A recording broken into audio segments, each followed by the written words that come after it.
That's a great way to start the stream. All right. We're live. Hello, everyone. Hello, everyone. As I sneeze into oblivion. We have a live stream for you guys today. Let us know how the levels are as usual. You guys are the producers of this show. It's just how this works. I don't make the rules. Oh, wait, I forgot to, I gotta, post on socials. Okay. Mostly just Discord, but... I like how it says underneath my face. Don't know. But would like to. Yeah. All right. Yeah, so we have a show for you guys today. As usual, all these podcast episodes and live stream stuff is made possible by headphones.com. Check out headphones.com for your next headphone or audio or related purchase, because that is what allows us to exist. Also, check out our forum.headphones.com, and our Discord if you want to connect with us. The forum is where we pull topics. We have a thread there linked in the description where we pull topics for these live streams. And also there's great discussion going on there from a number of different folks, so shout outs to folks. One of them we will be talking about.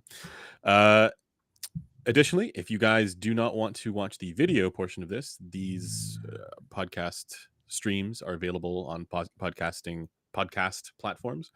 So if you want to check that out, that should be on Spotify. I don't actually know how well integrated it is with other stuff, but at the very least it is on Spotify. So check that stuff out if you are so inclined.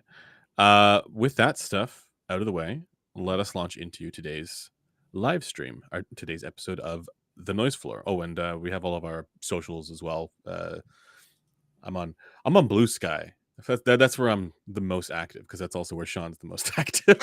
Literally, the only reason I am on a Twitter is because of Sean Olive, and he has primarily moved to Blue Sky, so I have entirely moved to Blue Sky. Twitter has nothing else of value for me. Okay, so let's get started. Joel says, I would like to know when I'm coming out with another video. Yeah, I would also like to know that. Yeah, Joel, if you were going to do another video, what would it be about? Yeah, that's a good question. Okay, nice to see Aliophile in the chat there as well. Shout outs to Aliophile and his or their EQ tool. Useful.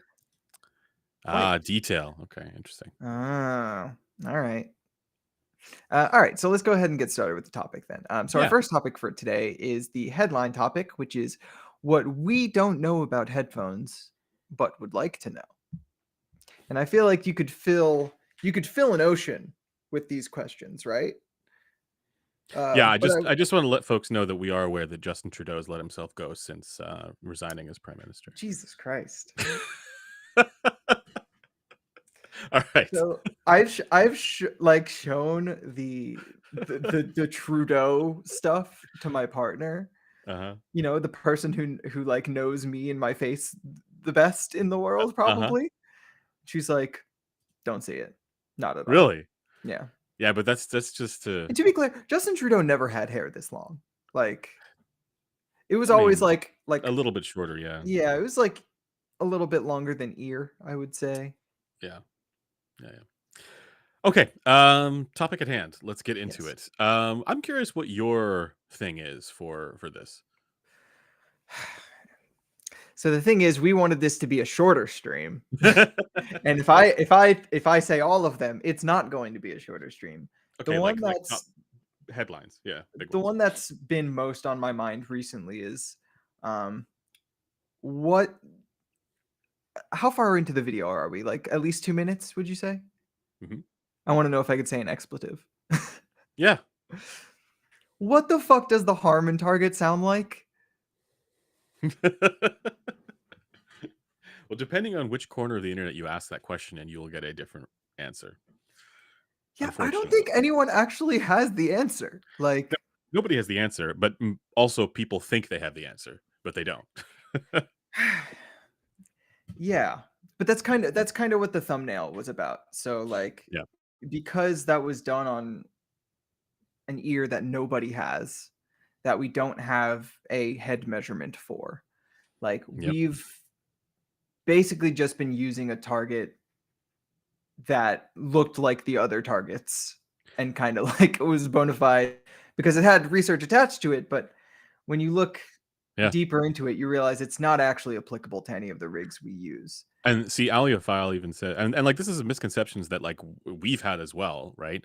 Over certainly in the past. Aliophile says Harman target doesn't have one sound as it's only defined for the Gross rig, and that's not technically true. Yeah. So like the only like Gross rigs that the big people like Oratory or Andrew or Kryn are using, The big those have people. never had a Harman target developed for them. Like the Yeah. the ones who have been publishing data like for use with the Harman 2018 usually target. Yeah. Neither the 2013, 2015, nor 2018 targets were actually made for that year. The first two were made for the older non-anthropometric pinna, which no one uses except for a few people on Was Squiglink that using the clone. 0 or KB7 or whatever the 006, 007 are the same. yeah. One is for the Kemar, one is for the Yeah. like the plate systems. Um, Joel, I was asking 2018 because I think because we have like the actual ears that were used in 2013 and 2015, we can be like reasonably sure of like kind of what overall like bass and treble levels would be present in the 2013 or 2015 target like on a human head because we could just EQ a headphone to that target on the rig and then put it on a head, yada yada. With the 2018 target, we have no such certainty because none of us have that ear. So like we can't just EQ to that target and then be like, oh yeah, that's what the target sounds like. You know what? There is one person who knows what the Harman target sounds like, and that's Todd Welty. Yep.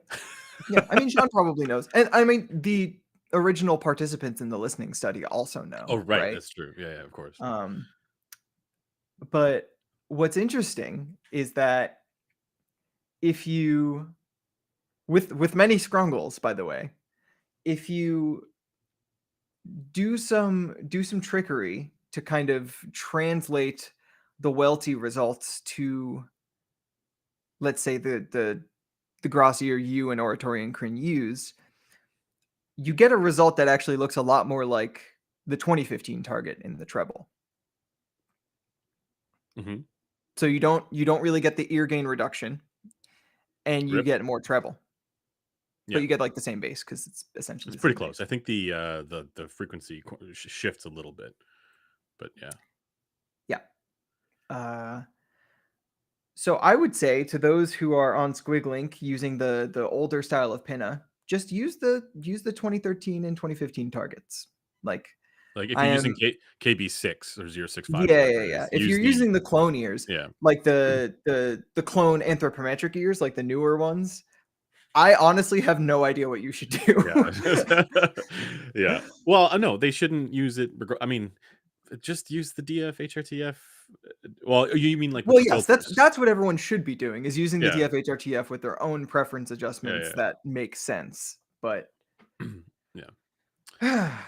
Joel says, Um, and KB006X is the better pinna. In terms of its human-like HRTF-ness, yes. I am not sure it's strictly better, but well, the question is which is more useful. Because like the only reason people applied Harman to my understanding at least is the only reason people applied the traditional Harman target to the KB5000 is because that's what Sean did. yeah. And so like here's what I want to know about this, or at least get your opinion on it. Do you think that the reason Sean did that, or I guess not just Sean but all the people who were doing that, um did so with the recognition of uh basically the big scrungle of this not being the right ear, or do you think they assumed that anthropometric pinna would be closest to human results, therefore it would be okay to use that pinna? I can't really speak to the thought process. So I could conjecture that at least when it came to Sean and the researchers, like moving from the original KB0071 or 006X pin A to the Welty pinna, which was used in 2018, I could see a thought process of them being like, okay, this isn't going to be a huge change, right? Because it's like essentially like the same ear, just with a slightly different rotation and a softer material. So I could see kind of the thought process of them being like, okay, maybe it won't be that huge of a change. Yeah. And like, you know, when we still didn't have the DF HRTF of the 5,000 ear, the anthropometric ear, I remember like very smart people saying it's probably not going to be that different. And then it was by quite a bit. So I think there has been a little bit of underestimation of how much of a difference small changes in an ear's geometry can make, both to the HRTF as well as to the like headphone responses. Oh, hold on. Joel has a bunch of stuff in chat. They were not thinking about variation between ears at that point. They were worried about seal because they were thinking, they were thinking about closed back headphones. Harman sells orders of magnitude more closed back wireless headphones than they do open back headphones. Whether your on-ear headphone seals is realistically the most important thing. Yeah, no, that's true. I mean, that is present in the paper. That is why they made the ear. It was for making it seal more closely to human results. But yeah, I think the salient point he's making is that they were not thinking about ear variation at this time, which that's pretty much what I'm thinking too. Right. Okay. So that's the big one. That's the big one. Now you go, and I'll if we have time, I'll talk. Well, my thing, as I said in the last stream that we did, was centered around the delta for the 1 to 3 kilohertz band and what is actually responsible for that. Whether, because we see results where there isn't actually any delta there for certain types of headphones, and then we see other results also for open back headphones where there's quite a bit of delta. And you brought up the interesting thing about certain planar magnetics, maybe the way that the sound sort of radiates out from them. That might be the reason why. But it could also be an acoustic impedance thing. It could be, I mean, there's all kinds of different things that it could be. Yeah, I still need to make you test that. Yeah. So that to me is like that's a major factor. I mean, like the question in my mind is always like, how accurate are the HRTFs? You know, like we have corroborating results for much of it. Yeah, at this from point other sources. we have near diffuse HRTFs for 3 other sources. Yeah, 3 other sources besides us, and they all look very similar. Yeah. So for the Kemar, at least. Yeah. So there's that, but so assuming that that's accurate, right? Because that's always assuming the DF-HRTF is accurate in that band. The most consistent result that I get is a severe underestimation on the Gross rigs in that range. Yep. And so that's, to me, it's like this could potentially be responsible for a lot of the shit, right? Ironically, it's those Hi-Fi Man headphones that show a dip in that range that are the most consistent in that band. Yeah. By consistent, across different rigs. By the way, he means like the most consistent between ears, so not as prone to the underestimation of 2 to 3 kilohertz that you see. But there are other headphones where it'll look really dipped in that range, and the judgment about it would be, this is a bad headphone because it's really dipped in that range, and if you're developing an EQ profile for it, you should EQ up this band. Then you pop that same headphone on a B&K 5128, and that dip is just gone. Yep. And so it's like, well, what is actually accurate here? And I mean, you have to do, like, you can do perceptual sweeps and stuff like that, but then you're also just one person. So that to me is like, there's this big mystery there where it's like, I don't know. And what we're talking about is really the canal transfer function, right? Or the primary, the majority of the canal. That area, yeah. I mean, the canal transfer function would also affect stuff a little like higher up as well, like the upper stuff. But like that's the biggest. Yeah, that 2 kilohertz region is prime canal town. Yeah. Gonna go to Canal Town. Yeah. Straight up Amsterdam. Okay. So yeah, like to me, that's the big question mark. The other thing that I'm hoping to be able to figure out is, um, this is just a personal thing, but like I'm hoping to figure out how closely my ear, my HRTF, even if it's just Rapina effects, so blocked canal data, um, tracks with the anthropometric stuff or the, well, they're talking Gross or BNK or whatever, right? I'm just curious how things, uh, how consistent things are, right, for my Pinna versus the rig years. And hopefully Yeah. I'll have an. I don't know if I'll be able to. I don't want to. I'm not going to say that this is for sure going to happen, but I'm working on trying to figure out something where I can get my HRTF measured in the same space as the DFHRTF for the Kimar was I hope acquired. that works out, dude. I do too. Yeah, before any of that, you definitely do need to get that that custom mic done.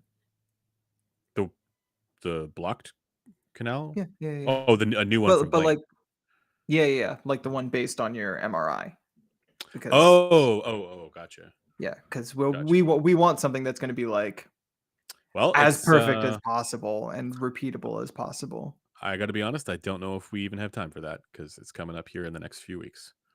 Yeah, probably not. So Oh well, it I mean might the just normal be. pirate method is It's probably like going to be one of it's the good pirate, because it's repeatable in and it's also position. what's So used in the H&M, right, or in the ISO, one of the ISOs, right? no. The method is not the pirate spec. Oh, the like the measurements Well, themselves. no, the reference plane basically.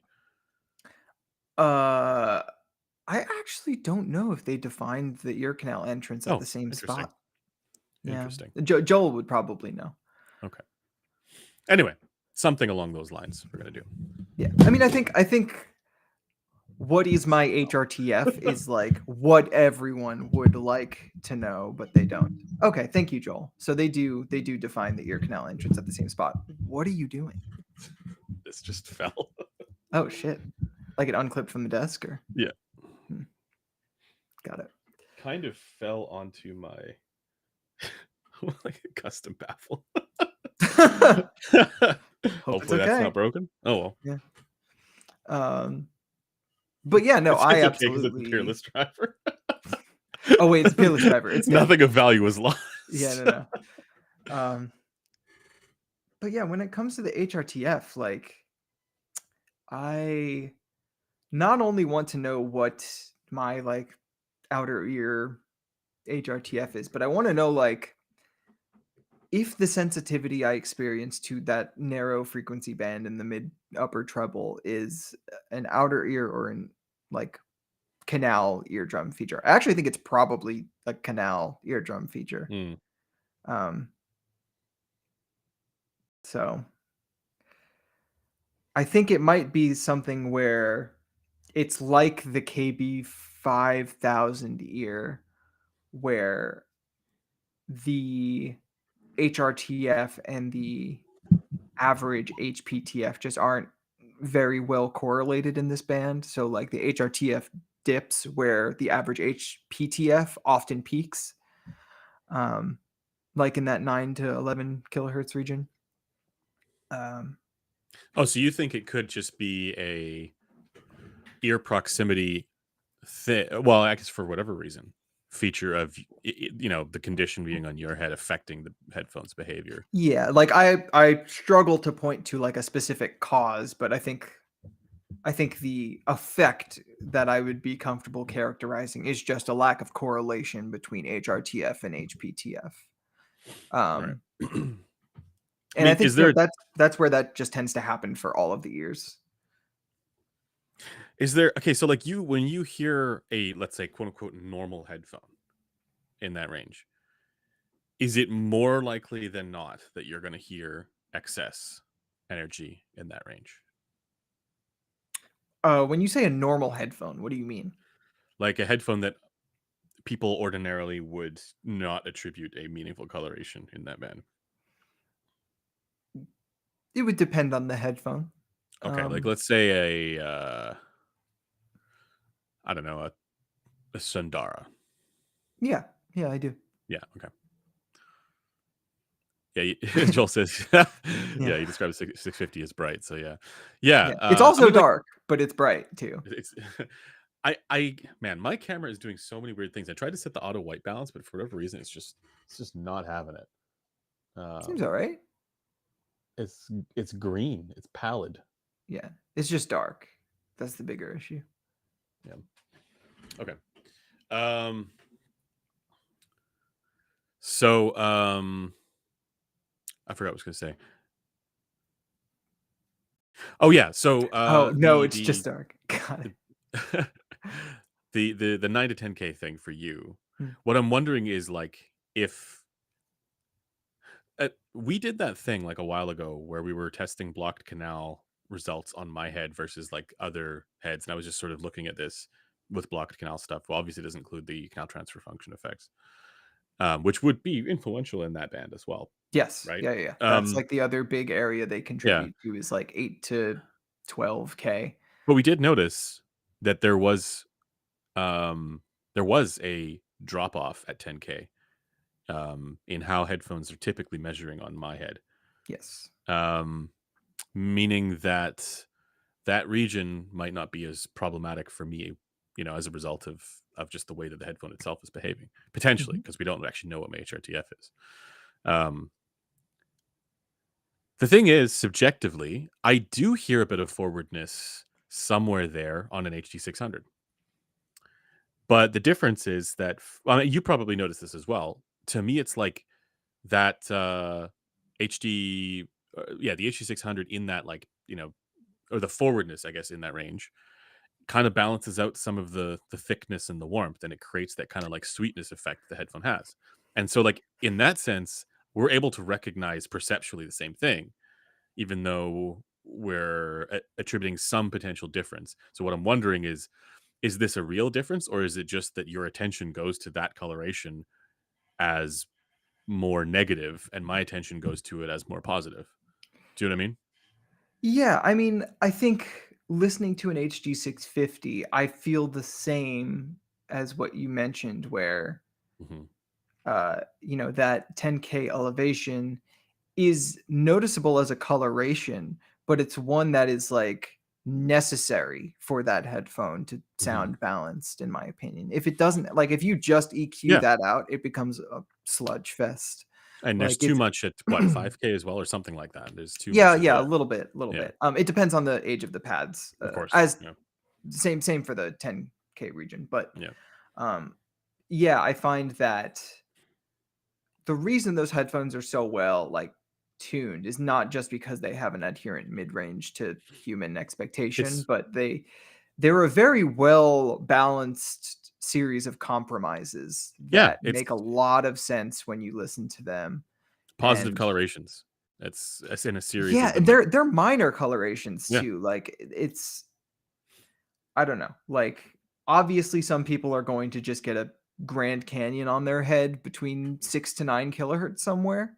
Mhm. And I do too, which I think is kind of why I noticed the 5 and 10 kilohertz peaks a little bit more than maybe the average person. But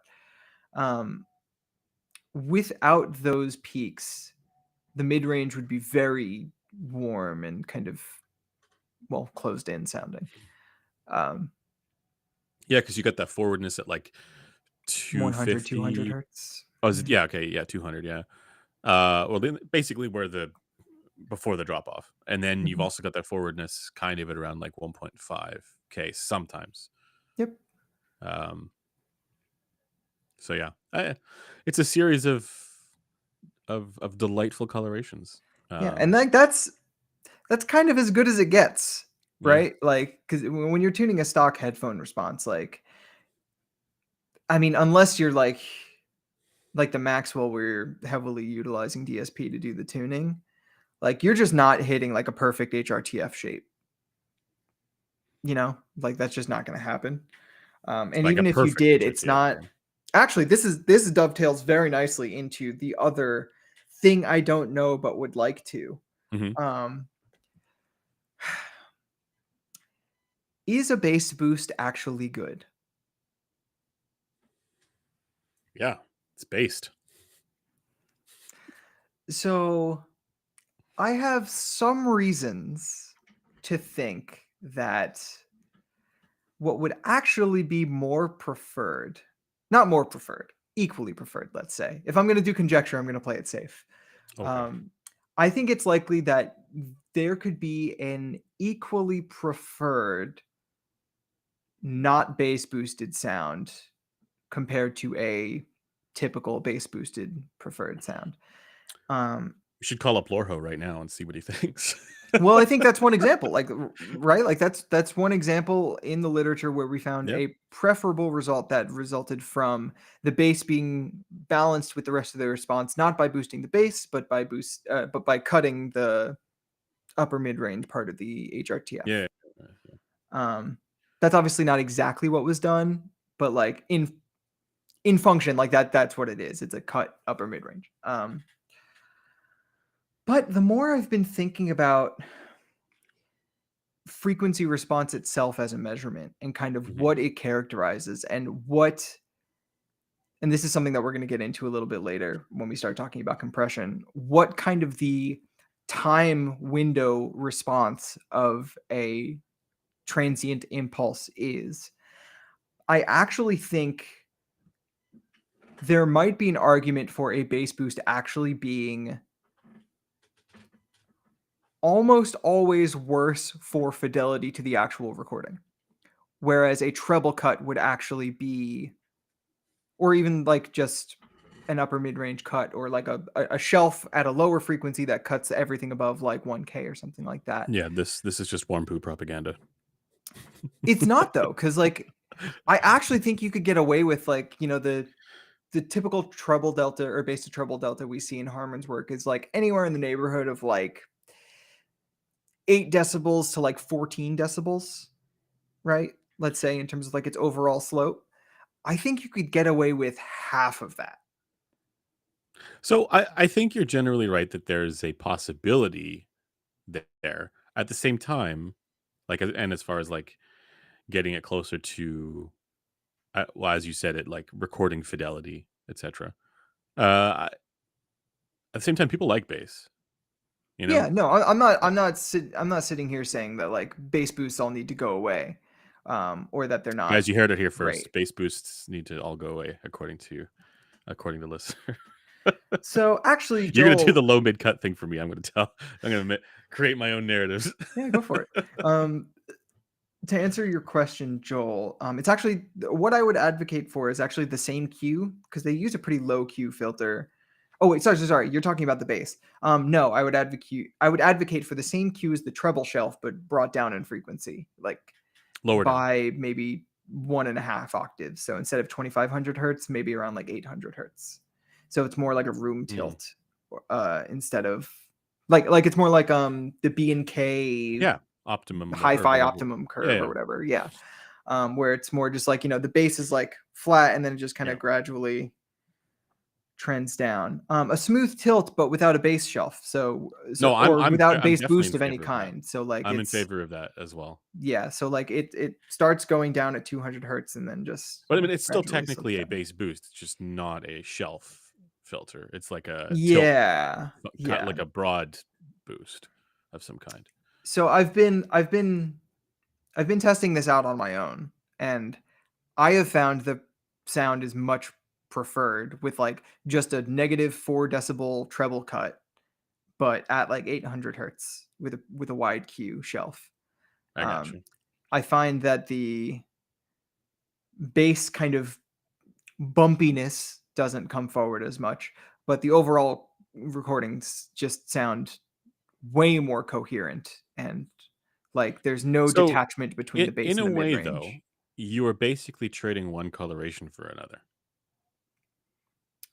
So that's the thing. I feel like the difference I'm getting is that one sounds more colored to me. The bass shelf version The base sounds more shelf colored. sounds more colored to me than the Yeah, alternative. but you also like a really forward lower mid range. I mean, relative to what? Relative to the treble or relative to No, the no, to the just ear bass? gain. relative to the HRTF? I mean, this wouldn't be much different from Harman in the mid-range band, like because Well, it's the low not mids that are. deep of a treble adjustment. Like it's essentially from 200 hertz to 2 kilohertz, maybe like a 8 dB or 10 dB slope, like between in that middle But it decade would of still be 200 to more 2000 forward there hertz. relative to the HRTF than, say, Harman, like the way that the bass profile is Not by to him. much. Okay. Not by much. The bigger difference there would almost certainly be the lack of a bass shelf. Yes.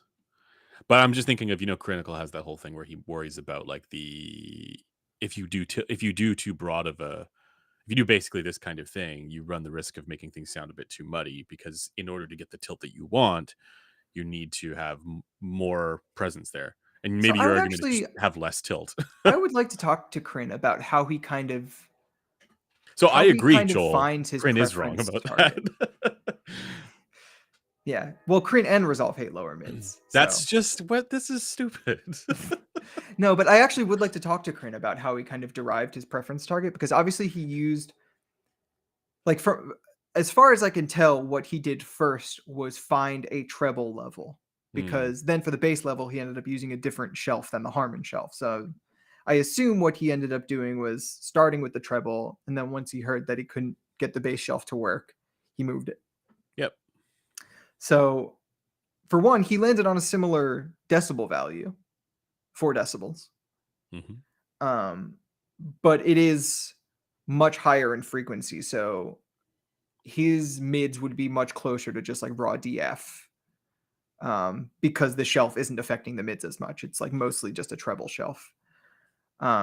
Whereas mine, the tilt would absolutely affect the mid range more. Right. Um, but then he just has so much sub bass that like it tilts the whole response even more Yeah. than, yeah, like 10 Well, but decibels more than what I would prefer. what it was, my understanding is to try and, because obviously he likes an unhinged level of bass. So it's like, how do you reconcile that with the change to the ear gain for JM1 type stuff, you know? Um, and I think that was just his method of doing it.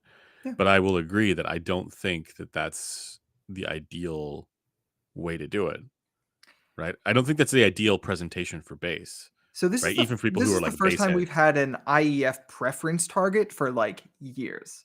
So Yeah, like, to be clear, I don't think Crane is claiming this is neutral. Um, for like sure.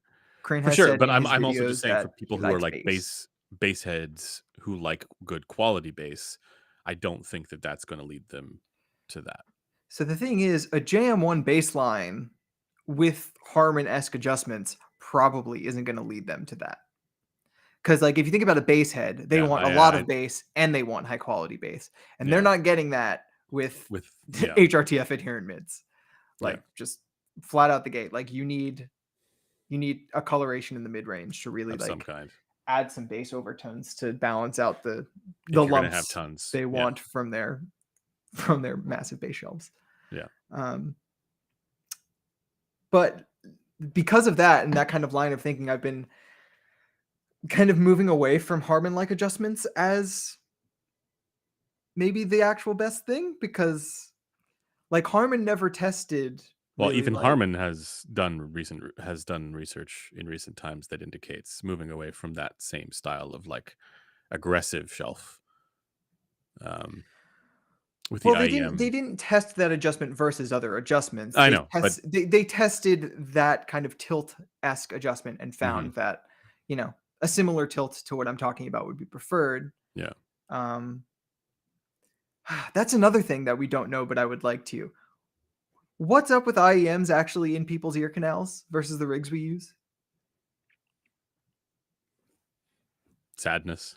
Dude, I have no idea. like it's not that I have no idea, but it's like where the bounds of variation occur and how seems markedly different.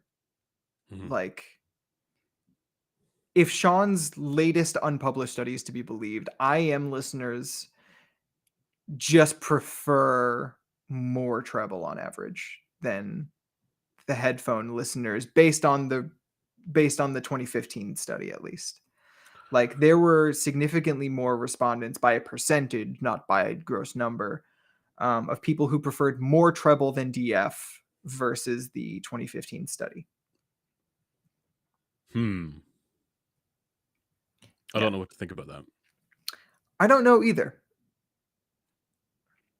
I will say, IEM people do like their treble. Like, and I'm not talking about listening test respondents. I'm talking about like, people in the IEM sphere tend to like quite a bit of treble. And I'm wondering how much of this would actually be explainable by looking at actual measurements of the IEMs in their ears. It's just incredibly hard to actually measure an IEM in the ears. So it's likely we'll actually like not get that data for at least a decade. Like, ooh, this is IEM has lower THD in average and better drivers for treble. That's not true. Are you talking about like for treble specific drivers, like ESTAT drivers? Is that? I mean, IEMs don't have better DHD for their drivers typically. Yeah, I mean, if you compare an IEM, like a hybrid IEM to an HD 600, then he's talking about ESTs. Yeah, why would those be better drivers for treble? I don't really. Yeah, I don't know. I also don't know. Yeah. Anyway.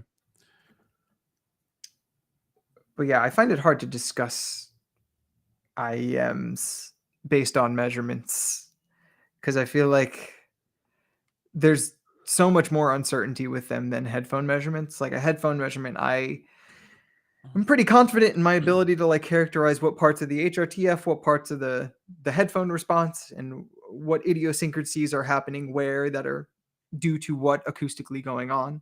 With IEMs, yeah, beats me, dude. Mr. Super says I tend to find more headphones unacceptably bright than IEMs. I would say I'm the same. Yeah. Like for IEMs, I have much more issues with upper treble than I do with headphones. Whereas headphones, where it's just upper treble. It's just 11. It's just 11K. Okay.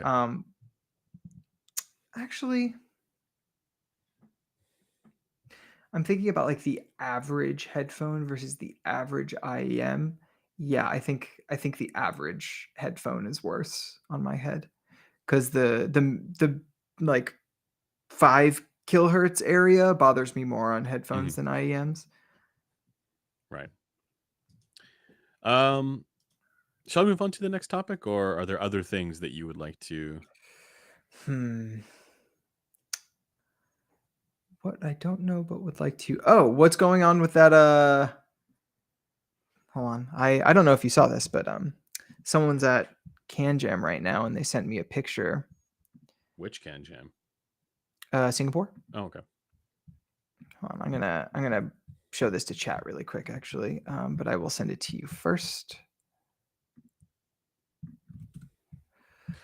Okay, here's actually a good question. So, is all the research private, or are companies winging it, despite TWS being like 90% of the headphone market? What research? Like I assume they're talking about their research. Who's they? Like the companies who are producing these products. I mean, I think Apple and Bose's research, Sony's research is all private. The only thing you'll actually see of them is the patents that come as a result from it once they get to the product design phase. But the high-end esoterica stuff is just people winging it. Oh yeah, absolutely. Everything in our sphere, except for maybe Sennheiser, because Sennheiser has done listening tests and is doing things based on research. Is I mean, that's a fairly it's a term that gets maybe applied loosely when people are doing listening tests. In our I mean, I think in Sennheiser's case, it's very uncontroversially true, but I think for anyone else in our sphere, it is not. Yeah. Okay, hold on. Sorry. Let me pull up this. All right, I'm looking at this now. This is the ITUT P57 artificial ear. Yes, it is. So I don't know if this is going to show up properly. Let me go ahead and try it. Apologies, chat. There you go. Final So Audio does have some weird claims of research and collab with universities. They don't have weird claims of research. They have.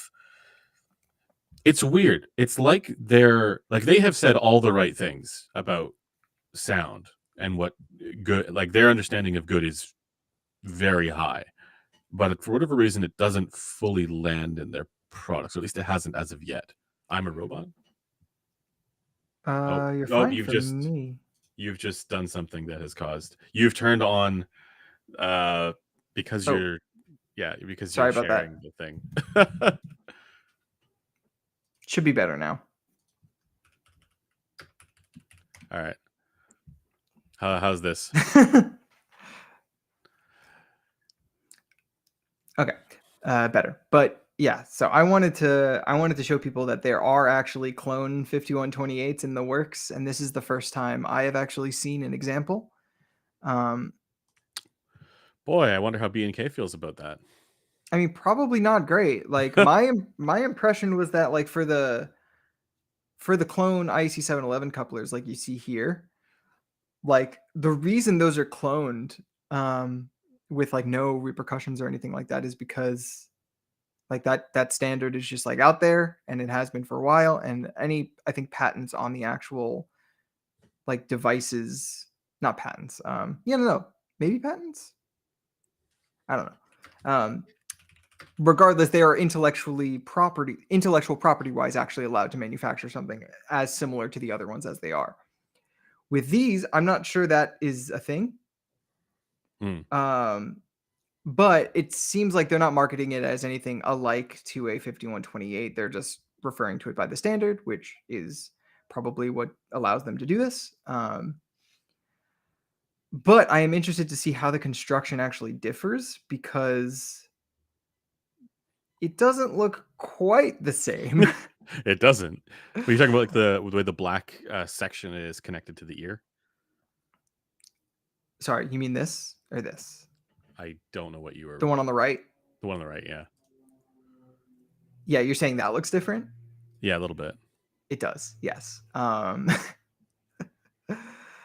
am very curious to see what kind of results this actually gets. And I am equally curious to know why they didn't, or if they have, and that's what these are, why they didn't put it in a more 711 like chassis, unless that's what like this is.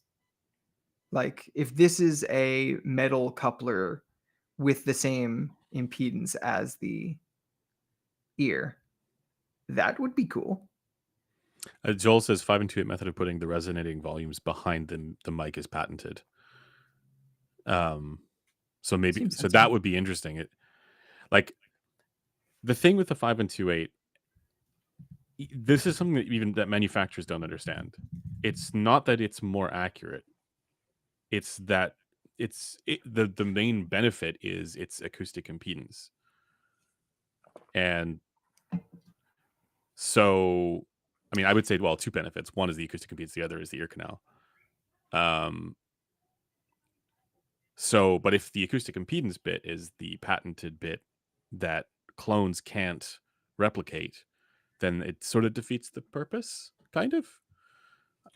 You know, I wouldn't say it defeats it entirely, but it's like one of the key benefits just isn't there. I would say you're the able to acoustic achieve it some impedance other way. You know? I would say the acoustic impedance is the biggest benefit. Now there are ways to get better than 711 that is such that it's still a meaningful improvement. Joel says no because Head from Head Acoustics already cloned the acoustic impedance part. That is relevant. Only above 100 hertz, if I remember correctly, Joel. Still, I could be wrong on that. I mean, under 100 hertz is like largely where we want it to be more accurate. Like that's kind of a big selling point. It kind of depends though, doesn't it? Because like if like because we're even still just identifying, new things as a result of whatever is going on with this system throughout the entire frequency specifically for the ear gain band, like for the canal transfer function region. So it's like I don't actually know like what other benefits there might be to doing something like this. Like if there's a scenario where a clone rig is able to achieve you know, a better result or a more accurate result with respect to acoustic impedance above 100 hertz. That's still better. Yeah, You know? sure. Yeah. And again, so the sum total benefits we know of with the 5128 are like the acoustic impedance, which is like chiefly an eardrum thing, I'll call it, right? Because that's like it's what's determined at the mic element at the end. But the other things that matter to an IEM measurement are the radius of the ear canal, which the 5128 gets more correct than a 711 coupler, ostensibly, because it's an actual human ear. And the length, which we again also have an inkling that it's probably closer to human because it's not a simplified metal tube. And the length is accurately modeled versus all of the ear measurements they took. If something had the latter two, but not the acoustic impedance of the eardrum part, I would still call that a win. Yeah, like that's I would as well. why I use the rig back there for measuring IEMs instead of just into the coupler, because the You added want to get the length, full length, yeah. yeah, it also I think has an effect on the acoustic impedance because You're getting. Oh, okay. what's that? I was gonna try and show what you're actually getting here. 1 second. Go for it. Yours is not the official clone, right? It's still just a tube for the ear, right? What do you mean? So how the pinna connects to the plate? It's a Or cylinder. connects to the yeah. 1 second here. Oh, come on. Sorry, Are you continue what pulling? you're saying. Remember, it's not a 5,000 ear. It's a 006 ear. I know. So what I'm saying is, this is not the same, but you are getting that additional. If you're just putting it here, you're getting a couple of extra millimeters in length versus putting it in a canal extension tube. Yes. And I don't have the equipment to corroborate this, but in my experience, it also changes the kind of pattern of peaks above the length mode, above the half wave length mode, I should say, such that the kind of pattern of peaks and dips gets kind of closer together, which is also actually more like the 5128 than normal 711 stick it in a tube type results that I've seen. And I actually just had VB, who's at Singapore, and sent me that picture of the clone 4.3 ear, who also said his results is it Prisma? using. Sorry, is it Prisma Audio? Yeah. Oh, cool. Shout out to VB. He uses the same rig for IEM, so the IEM has been working on. He's been only measuring it in the pinna. And he found after measuring it in the 5128 that the results were very close. There you go. Yeah, if the clone can get 2 out of the 3 right, I would consider that a win, even if the impedance isn't perfect. Yeah. Yeah, I mean, it's still pushing things in a positive direction. I always worry about like the quality of data going down the more widespread or widely available the systems become. And not just that, but also the reference points and scrungles around that. Especially for something like that where there is no DF-HRTF for it. So we'll see what happens. Like, yeah, it may fall to us to get it again. Yeah, I mean, no one else is going to do it, right? No, probably not. Yeah. All right. Well, we can move on. I think that's just about it for me in terms of things I absolutely know I want to know that I don't know. Okay. Shall we move on to the next topic here? Sure. So with the nerd shit out of the way. Well, this whole stream is nerd shit. No, it's Sorry, okay. guys. I'm just lying to people. I'm just lying. Oops, all nerd shit. Yeah. Which narratives about headphones/sound need to be challenged, especially ones you like? And this also refers to the ones that we like. Yeah. I'll let you go first on this one. Okay. Why do headphones need to be based on a DF-HRTF baseline?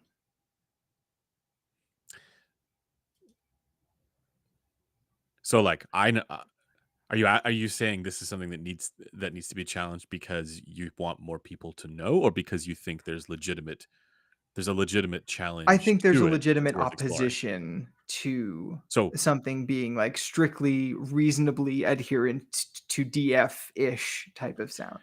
okay, so Um, we know there is opposition.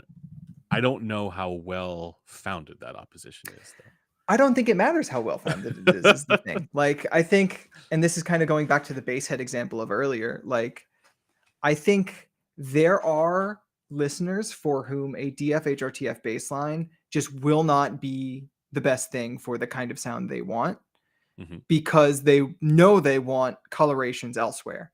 Like if you know you are a big bass boy, a DF HRTF Ah, baseline is not going to be what you I want.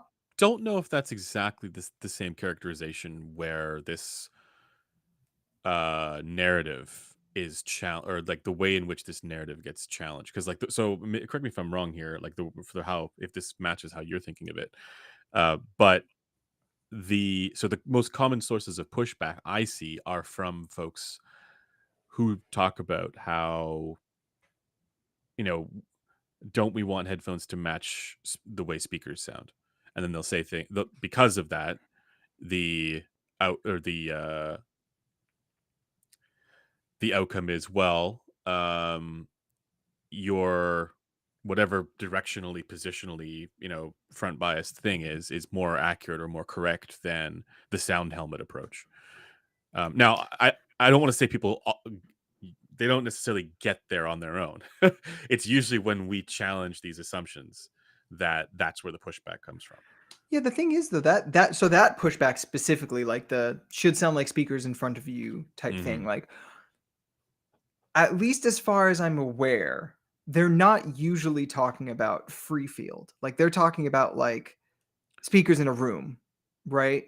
Well, they're talking about like, okay, listening to a speaker in a room and then putting headphones on and trying to get it to sound the same.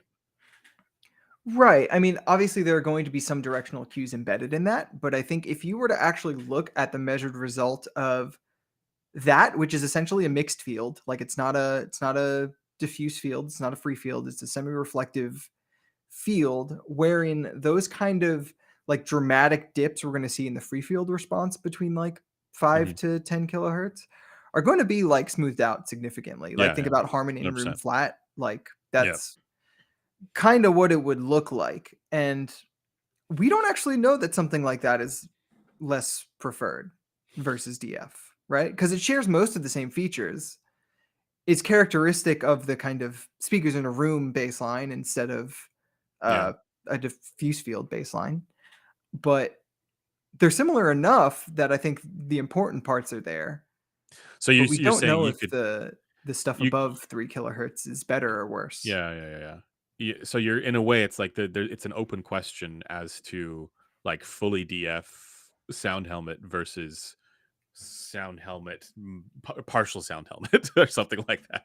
Yeah, I mean, Like shifted sound helmet or the something. argument I was making was a little bit simpler than even that, which is Okay. just that, if the colorations inherent to whatever baseline or lack Oh, I thereof see what you're are saying. Right. preferable, Right, right, right. It doesn't, yeah. like there's an argument for those So colorations then. I kind of now this is where the Grell phone is interesting, because not only does it have the front bias sound field, or it's aiming for the front bias sound field intentionally, it also has significant coloration in the lower frequencies where that's less relevant. So the So thing that's what. is, like, that kind of ended up being more akin to free field coloration than actual speakers in a room coloration, because the speakers in a room coloration Would have. would have those huge dips like Yeah, yeah, filled yeah, in yeah. more. Yeah, yeah. Um, yeah. That's one where again, it's very interesting idea. I But the would be reason interested why to see it being done less dramatically.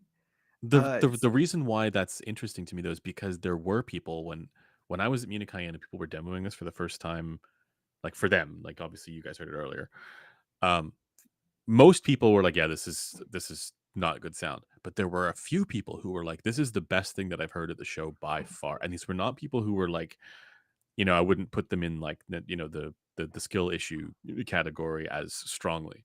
And so that's why I was like, even as strongly as some people who said it was bad, right? And so that's why it's like, to me, like, okay, there might be something to this for a certain segment of people for the way that and it really is more of like a psychoacoustic thing, right? Where it's like whatever is going on with the psychoacoustic system for them is this is doing something, that Yeah. traditional DF baseline type stuff isn't. It's just that I get the sense that for most people, the traditional DF thing is the thing that makes the most sense. But again, that's also just conjecture, right? Because like I haven't done that listening experiment between those two. Yeah. So this So gets to another narrative that's probably worth being challenged, which okay, is kind of what I was touching on earlier. Is Harman actually the most preferable? Like, I think there are so many valid alternatives that a person could find preferable that while Harman is pretty unobjectionably like the best starting point, hmm people need to deviate much more than they think they uh, need to, and much more than even the current tools support them doing. see, but this is just you sowing FUD to obfuscate the truth about. This is stuff that I was literally accused of, when I was, basically I was making similar noises, and I got accused as sowing fear, uncertainty, and doubt. I mean, look, fear, uncertainty, and doubt is what we should all be feeling. Yeah, Like not just about headphones, but no, just generally. just generally. I wake up That and should be our that's my norm. default That's disposition. right. Um, uh, but I feel like it actually is kind of once you've once you've read a decent bit of what has been written about headphones, maybe not fear, but uncertainty and doubt should be what you should come be. away with. Like Yeah. if you've read it Well, it depends. properly. Yeah, yeah. I really do think it depends on what the goals are, and as like research that is meant to be influential and helpful for developing headphones for the masses, it's solid. Like it's totally fine and reasonable. I have a stronger problem with the IEM stuff because I think that's actually because of the issues methodologically with that initial the thing that led to Harman IE 2019 or whatever. The fact that that now exists in a ton of TWS products to the point where now non-Harman companies are trying to emulate it, it's like that's just bad for the market. I'm not even necessarily sure that's true. I think Like it's bad. It's some this is some of another them. narrative that needs to be challenged more. The Harman is bad narrative. Oh So yeah, we need to I mean challenge the that's Harman is good, and we it's need to good, and now challenge so the yeah, Harman is yeah, yeah, bad. yeah. But I do think there are enough issues methodologically with. I mean, it's sort of self-corrected in a way, right? Like the Well, yeah, even because they within tested it again and found it exactly. preferred. Well, they found it similarly preferable. Yeah, yeah, yeah, Yeah, not preferred, right? But the yeah. idea that people were running with, and also the thing that has likely influenced a lot of products that have been developed, has been the idea that this is the best, right? This is like this is the thing that most people prefer. Therefore, that's what we should shoot for. And in a way, it's kind of like over-indexing for known good, because you don't have the resources to identify better, or the ability to identify better. Okay, Um, but this is just making me think of another narrative that needs to be challenged more. what? Uh, is the new meta of IEMs actually better, or No, but is the that's not new even meta even a that's term? not even. I don't think that's as Let me relevant because correct we because know it's what the actually issue not. is. It's actually not what I think needs to be challenged more. Is the new meta even actually a thing to begin with? Sorry, Joel says people think that Harman IE is the best, but it is actually the worst. Sorry, I don't make the rules. No, but I actually do think the idea of there being a new meta or a meta at all needs to be vociferously challenged. Like, Yeah, because you know that the way that those products get developed are not with any theoretical foundation or sense nope, behind them. It's nope. just because they think this is They're what makes not tuning to certain. tune well. They're tuning to sell well. Yeah, which is like that's reasonable to do. It's reasonable to be like, hey, I want to sell as many of these things as possible. But that's why you have so much Harman IE 2019 slop, coming out over and over and over again.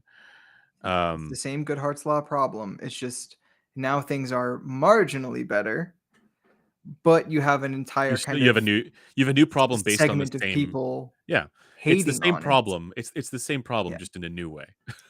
Right, but like that's kind of why I feel like the Harman IE is bad contingent who have counted me as a member for many years. And I'm still a card carrying member. I pay my dues. You got your shirt, you got your Yeah, yeah, yeah. badge. Yeah, I got my laminated ID card and Yeah. everything.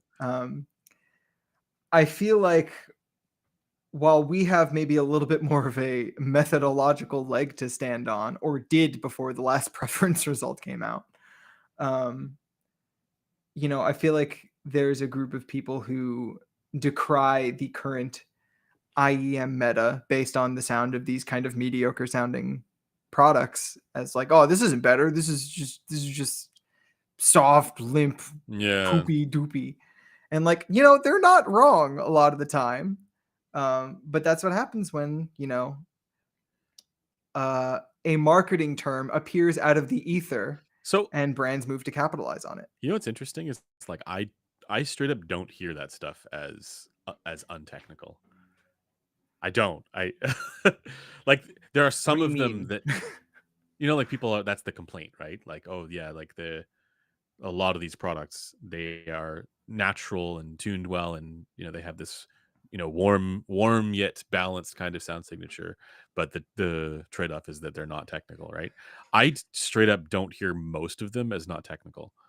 I just don't like. No, I kind of agree with the detractors No, in I this know you respect. do. I'm just saying, like, Yeah. and like, this isn't strict. So like, not all those products measure slightly differently in some ways, right? And they're bound to propagate differently at the eardrums of individual people as I well. mean, broad So like, strokes, they all have a similar level but of there's a bass and similar, similar yeah, level yeah, of lower and upper treble. And yeah. But I don't hear most of them as untechnical. The exception is I hear some of them as being less, let's say, resolving or whatever, but for entirely different reasons than I think the people who are making those claims are suggesting. The exception, I think, might be the KE4, but Hmm. but so, for example, when people refer to the Megafest, right, and their criticisms of the Megafest, I I don't think it's the same criticism that people would apply to the KE4. I don't think it comes from the same place, and I don't think it's for the same reasons. Or at least for me, it's not remotely close to the same reasons. What is going on with my white balance? Sorry, this is just I have not bugging me. noticed anything. I am pink. So I do wonder how much the complete unknown of the 3 to 10 kilohertz region when wearing an IEM differently between the two Yeah. people, how much that has to say about it. Because I can be fairly certain, I think, that you get more low treble in IEMs than I do. Sorry, this is just for Joel. I'm fixing his problem with the exposure.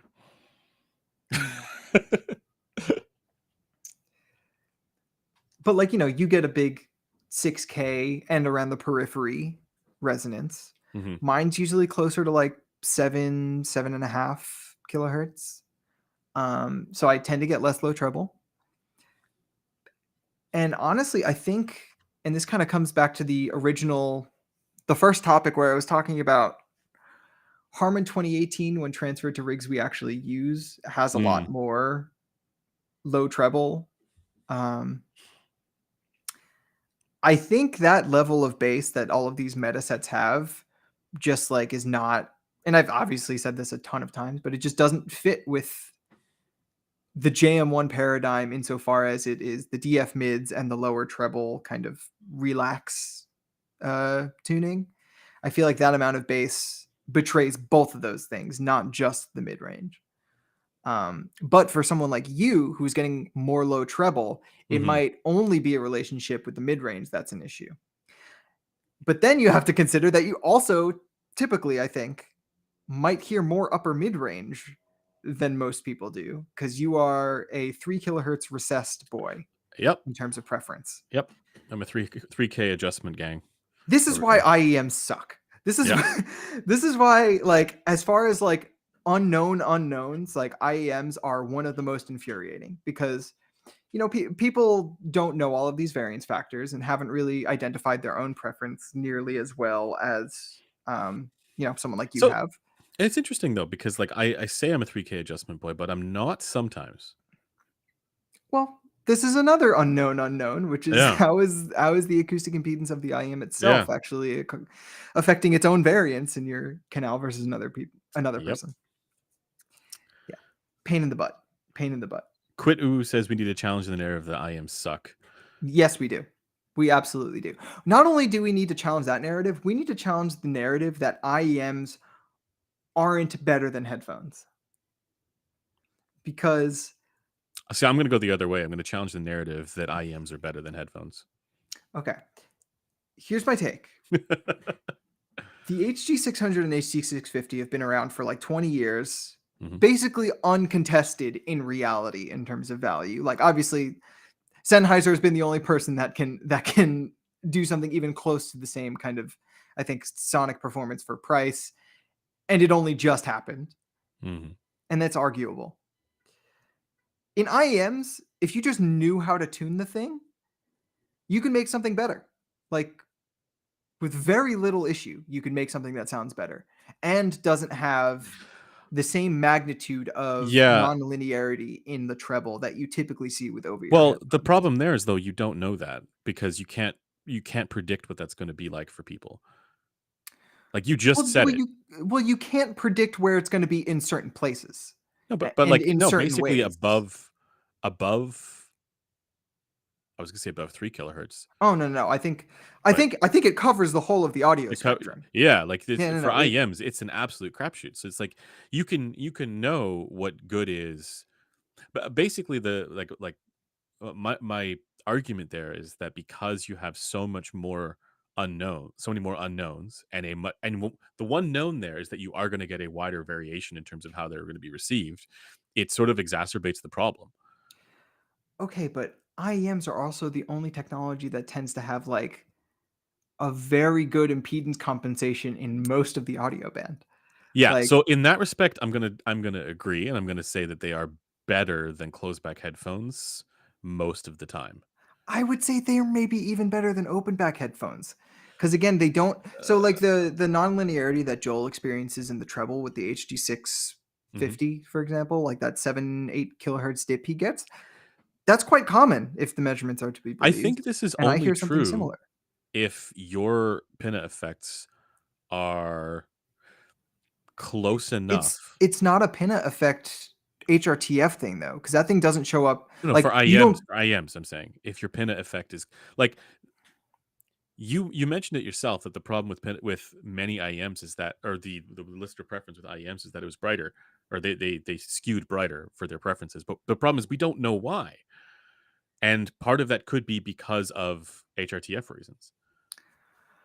And It you're could going to run be. into It could be. an impossibility of variation with IEMs, that while you will still run into that same problem with headphones, it is going to be to a lesser degree, and it's Mm. also going to be I think you're mostly. underestimating the mean nonlinearity of treble on over-ear headphones. Like it's My point is that I think the trend. substantial in magnitude.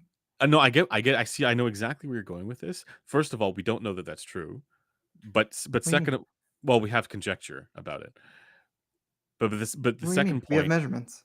yeah, I know, but I'm saying, like, so for example, you're talking about like the Fabian Brinkman variation kind of stuff, right? Well, yeah, and Joel's measurements and Yeah, yeah, Golem's sure, measurements sure. and anyone that's used block canal measurements and But what measured I'm saying is NHBTF on their head. we don't know that it isn't far more extreme with IEMs, because we're not able to easily measure that in situ the way we are, or as easily measure that in situ as the way we are with over headphones. So the thing is, we kind of do because of how speakers react when played into a tube. I mean, but this is, Like I mean, like we do have measurements of IEMs that like simulate human ears. Like we don't have correct bounds for the variation, but we know the factors that cause a speaker to respond a way when placed into a tube. yeah, at Like we know least there won't be any massive magnitude dips in the low is treble hold on. Let me unless see it's a if I subtonic storm or something like let that. me see if I understand your argument here. Are you suggesting that you're less like are you suggesting that you are likely to get a similar amount of variation in terms of how IEMs are subjectively received? Like the same IEM is going to be subjectively received across people versus the same headphone, and how that's I'm going to be received across saying people. the issue with IEMs is that the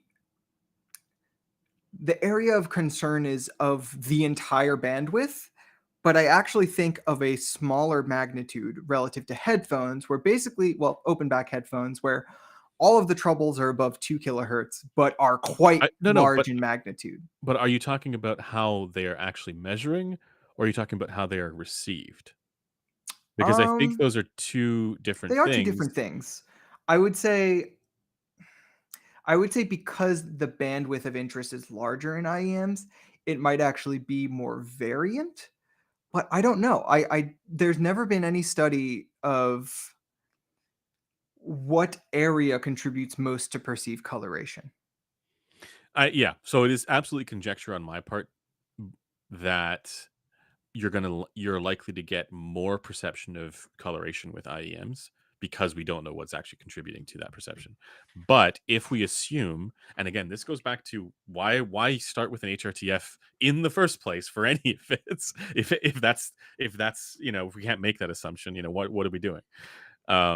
So if I hold that one assumption as being, it's an assumption, but if that's the constant, then something about this has to be true, right? That you're likely to get more coloration from HRTF deviation than not.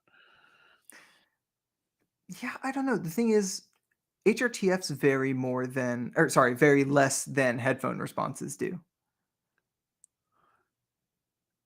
over your HRTFs headphone. vary less than headphone responses do, Yeah, but you're and also going to get in much IEM. more similar ways. Yeah, Like there's no like yeah, yeah, large yeah, yeah, yeah. like But you well that we know. But you're talking yeah. about like from ISO, sorry, ITU, whatever the human Well, yeah, response. just like Yeah, and the rest of yeah, the blocked canal HRTFs out yeah, there. yeah, yeah. Like Sure. the Yeah, we field of see the variation there yeah, is significant, but it's yeah, not.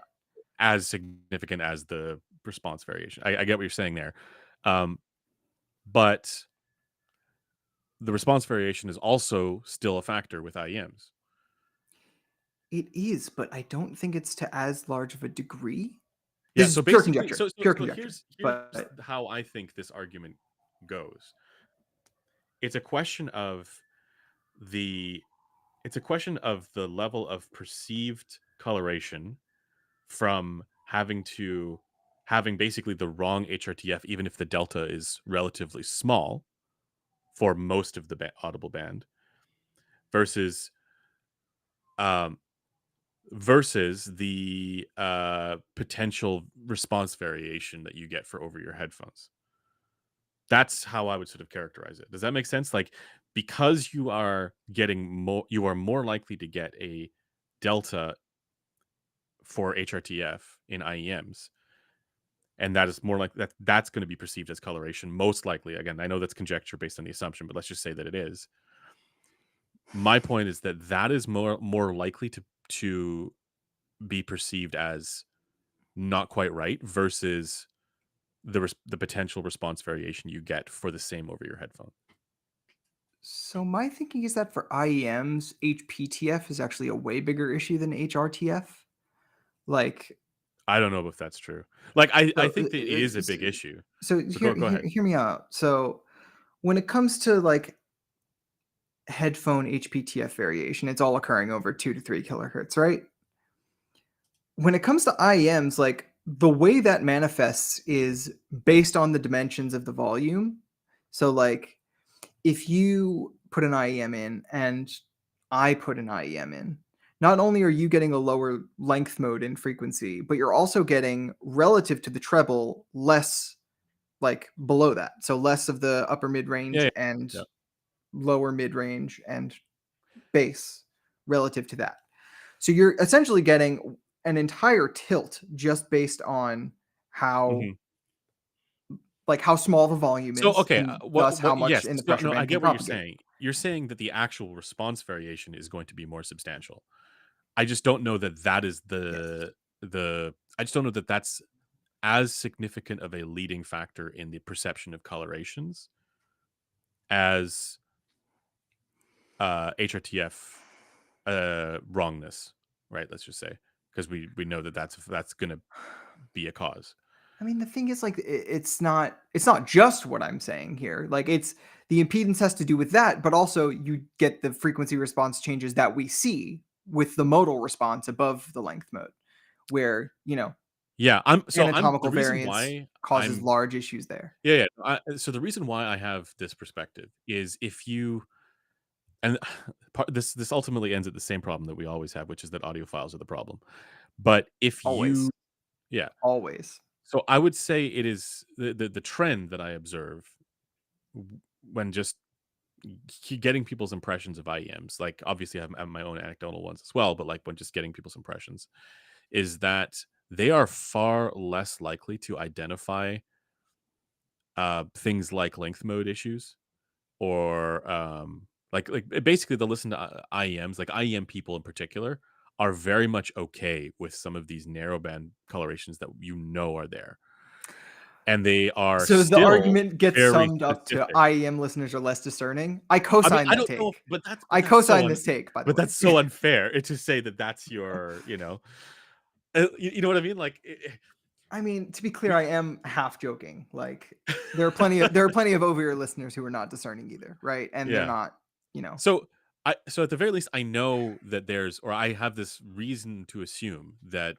people are less bothered by some of these things that we know would be the result of response variation, because particularly the narrowband ones or things that are like length mode issues or whatever, right, that are going to propagate differently across different people. But people are still hyper specific about the ones that they like versus the ones that they don't, with IEMs. Although I should counter that by saying that like the research doesn't exactly support this, given that the same people like two very different sound signatures, which is still quite bizarre to me. But if you talk to people no, like that within the IEM, happens. I mean, that happens for me too. that Like, yeah, well, okay, yeah, but it doesn't really though, because if you're well, for me it doesn't, at least. I don't know about for other people, but like if you give me a Harman tuned IEM, I'm able to identify what people like about it, but I still find it intolerable. Right, and I think that there's gonna be people who are you're gonna find people, that's why we have this massive debate and this big issue with IEMs in the first place, I and don't why it know. needed to shift to JM1. This It's is a because narrative people that weren't needs to be satisfied. challenged more. You can only like one thing, and that one thing has to be the No, no, most no, preferred at all times not with all necessarily. I music. think that's not the narrative that I'm putting forward. The I'm narrative that I'm joking, putting but forward is that the variation in terms of how these products are received is substantial enough that you're more likely to find these results that are intolerable to people with IEMs.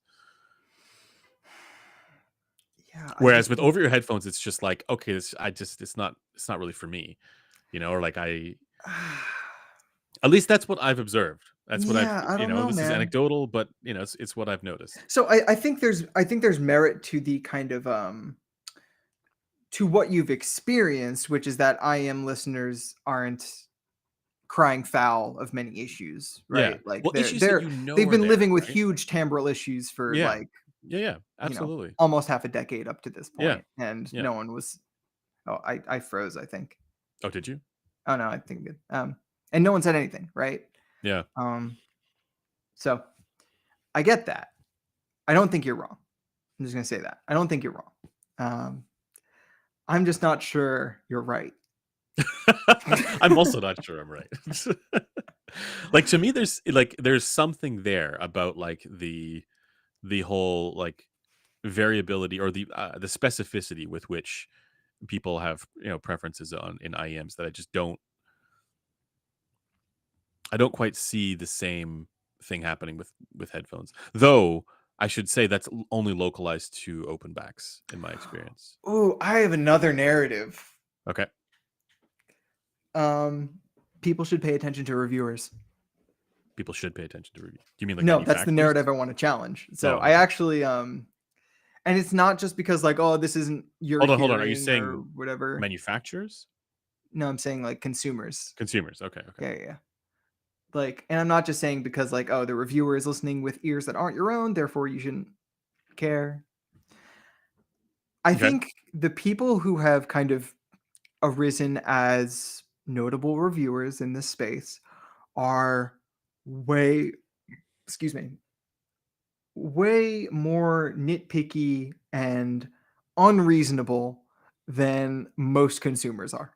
Says the person who is the most nitpicky and unreasonable. Of course, like the subtext, which is not visible in the little card on the screen, is that um, especially ones you like. Yes. Um, say their names, Griffin. The guy I'm talking to is one of them. He is my brother in nitpicking. Um, the nit yeah, the we nitpicky are boys. we are very The nitpickers. Joel. Okay, but like actually the reviewers are nitpicky and Yeah. biased. Like therefore the IEM enjoyers should take their words with, grains of salt where necessary. Obviously there are parts of Hey, our we've given fair perspective that play. might be helpful. We've given fair play to the IEM enjoy. I mean, like the irony is that I am an IEM enjoyer as well, right? Like this is not just hello fellow kids. This is like this is just wanting the IEMs to be better more than anything else. Yeah, the reason I want them to be so much better is I think because of their versatility with small drivers and Yeah, crossovers, of you can course, actually make of something course. incredible, It's like and it shouldn't take 20 and years to do it. seeing the progress that's happened even in the last like year and a bit. Year. It's like Yeah. this is we're finally getting somewhere. So it's like wanting that to continue. I would say that it's like those of us doing that uh are the most enthusiastic about them because we know what it can be. Versus, oh Yeah. yeah, it's fine. I'm just gonna Yeah. and this gets to the nitpicker thing as well. It's like I think people should be nitpicking. Like if we hadn't nitpicked about stuff like like this, like the IEM stuff, then it wouldn't have progressed. Or another one would have been like if we hadn't nitpicked about the well, I don't know if I who knows what would have happened, right? But like another example would be like complaining about BA base. The reviewers complain about BA base, and then it's like, oh, is the traditional sort of like narratives around that were like, well, yeah, but these are just subjective reports and they don't mean anything. But they kept complaining, and then it created this idea that DD base is better, and it's like this is True, but not for the reasons you think. not for the reason that people think, yeah. But at the very Yeah. least, there was a signal there, right? And I Yeah. think because people were nitpicking, and I think it was worthwhile to do. Yeah. And I want to be clear. I think what reviewers have to offer is not really the impressions because most reviewers that are worth their salt know that whatever's coming out of their mouth is not going to relate to you for the most part, right? Yeah, Like yeah, there's some people who will align. It's probably not going to be that way for most people, yeah. and that's fine. But I think what they do offer is their perspective. So the perspective of having heard a lot of things elsewhere, other sorts of stuff, and how this compares in context with those. That's a useful perspective. There's also the useful perspective of most reviewers have been around for a little bit longer and Mhm. maybe read some of the research or talked to some of the people who are I maybe mean, that's better at charitable, but well, no, or maybe better at reading some of the measurements or know the limitations thereof, and they can help walk viewers or readers through that. Mhm. But I think when it comes to their actual sonic impressions, I I don't really tend to put much stock in anyone's as a That's also consumer of you, reviews though. myself. Well, Like no, but I would think the idiosyncrasies of one person like is no, I enough know, but on like so either like end of the you're equation. you're saying this. I'm exactly the same way. Like Yeah. if I'm watching a video from somebody else, I'm watching it not necessarily as a way to understand how it might relate to the way I hear it. Rather, I'm just curious what they think about a thing. And I imagine this is just a general thing for people who have a lot of experience with these products. Yeah. I mean, my But my most watched reviewer is Mark Ryan, and they're gonna say no Zeus. offense, Mark, it's not for the sound quality section. It's because the first half of his videos is always like Oh, very deep into the quality of life, I build, I watched comfort, Mark Ryan for the all of that. spice. You watch Mark Ryan for the ending song. Yes, that's true. And the occasional glimpse of the Belroy bag. Yeah. um, but yeah, I don't know. So there is a I don't know if if there's any there with this, but like there's a sense in which when I there's a sense in which this material gets consumed differently depending on the the personality. Like, okay, here's a question for you. Do you, given what you know about Zeos, right? When you watch, given the totality of what I know about Zeos. no, like I mean this in the most positive way. Like he is somebody who just listens to stuff and gives a take, right? Do you is what do you take from that? Like disregarding the like look and feel, like when he's giving like a subjective impression about the sound quality. What do you take from that? Do you take from that this is how this is likely, or like how, what do you feel you should take from that, I guess is a better So framing of it. when Because it it's like comes to this is, Zeos, yeah, I know we listen to very different program material. sure. So he listens to a lot of like soundtrack music and a lot of And we listen to Pick bigger Nine. sounding music than I Yeah. do. Um, so I take that as well as the fact that, I think he's probably a little bit more juiced on the experience and less so um, nitpicky in terms of sound. But that's Um, also kind of like, I'm not gonna say everybody is, or even that most people are gonna like react that way to these products, but there is an element of what he's doing I know where you're that going is with a this. closer fit with people's normal people's experiences with these products. You're not wrong, dude. And Like, so that's why I was asking this, like the question about like when you're watching one of his videos, do you think of it as like this is how this product might sound, or do you think of it more along the lines of here is a case study in how a person may react to this product? And for me it's the latter, but it's it's definitely super the latter. useful. It's super Yeah. useful, Yeah, no, you it know? is. That's the thing. Like, I feel like in some ways, Zeos is actually the best headphone reviewer Yeah. because It's the good fit with the, you know, the he's probably the best fit out of any of them for not the preferences, but the predisposition to experiential bias yeah, versus a yeah. nitpick And that most and reviewers are prone to do. I don't know if he's thought about it in this way, but I imagine if he was here with us having this conversation, he'd probably agree. Yeah. Although too many waifus, I agree. Too many cartoon children. Yeah. Yeah. I mean, look, he's a guy living his truth. Uh God. Yeah. Anyway. We All should right. have And him on the live stream. I think that would be a I lot of would fun. love to have him on the live stream. Yeah. Um, Zeus, if you or any of your fans are watching, hit us up. yeah. We'll get you on the live stream. Yeah. Any other narratives you feel like should be I challenged had one a more? while ago, but I am blanking on what that was. My brain's not Waifus add functioning. to the experience. Brother, ew. Uh hmm. Narratives. I mean, there's a ton. There's like you know, like the one where you always see from people like, you know, reviewers need to get their hearing checked before they can give some sort of credible opinion on I mean, that's true.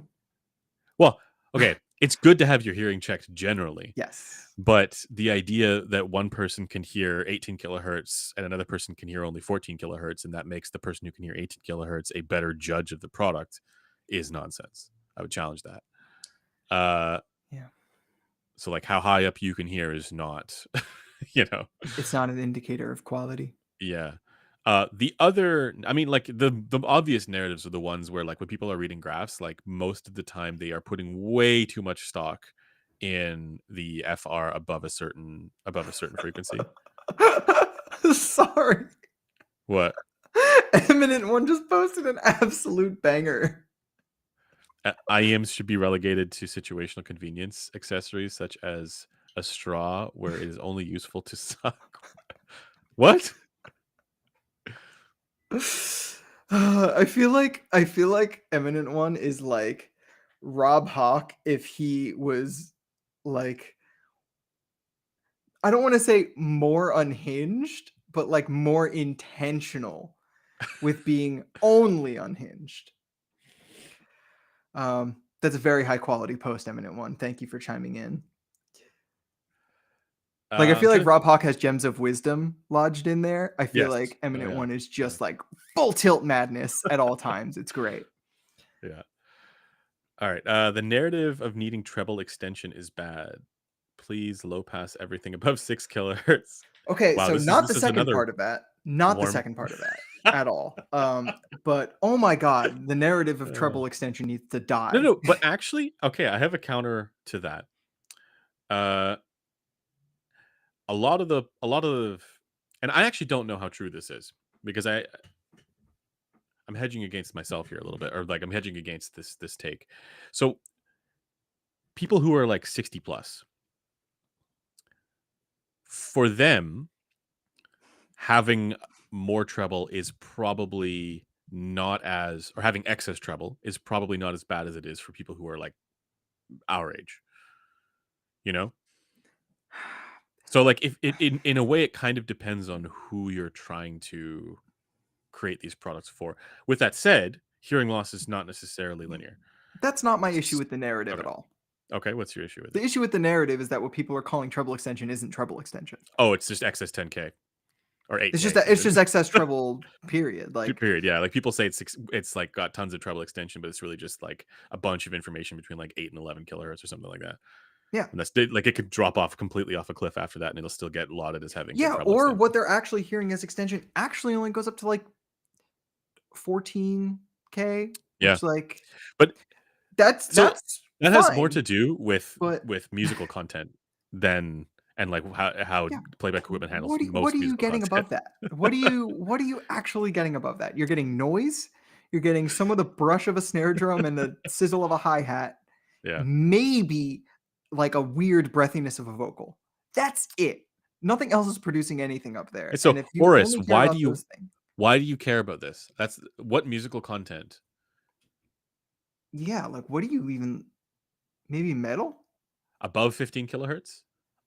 15 kilohertz, I'm like, I don't know that I really care that much about what's going on. Yeah, no, above 15 kilohertz, you're good. Like I don't really care. With some over-ear headphones, I can't even hear up that high. With some of them, I can go up Yeah. to like 17, but with some of them, they just roll off hard at 15. Yeah. Yeah, you know, for a while I thought that like my hearing was less than it is, less high up than it is, because I was just listening to headphones that rolled off above 15 kilohertz. It's like, oh, I guess I'm losing my hearing because I'm getting older. And then I listen to some other headphones, like, oh wait, I can actually hear 18 kilohertz. Yeah, it is different. The same No, goes what Joel says here though is this is the thing that I keep seeing. It's a common narrative that like, oh, this headphone's bad because it rolls off. Here's a 5.28 measurement that shows that it rolls off above, you know, like 11 kilohertz or something like that. I mean, that seems to just be the insertion loss of the device. Like that's not. There's so much, like, even though like the claim to fame is like more accurate at low and high frequencies, like I don't think you should, like, people should not be scrutinizing this to the degree that they are. Yeah. So, and it's like, that's us saying that. You know, like graph sniffers supreme. The 5128 cabal. Yeah, like yeah. So that's one of the ones. Another one is channel matching. Like channel balance is one that I see commonly, where people would say, oh, this is out by like 3 dB in this particular band, therefore, you know, disqualifies the product. And we're talking about, you know, like Q4 or 5 at like 10 kilohertz. It's like, does it really matter? Like, it depends on frequency, and I know you know that, but it completely depends on frequency, and it depends on Q value, right? Like, or how wide the thing is. So it's like, and also the in situ, like, I mean, in reality, in situ, you're going to get more channel imbalance with perfectly matched rig results regardless.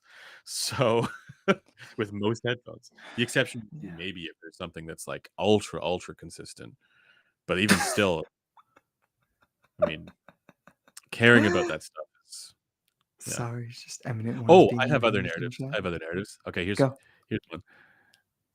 The idea that lossless connectivity matters for Bluetooth headphones? I would say I agree that lossless doesn't really matter.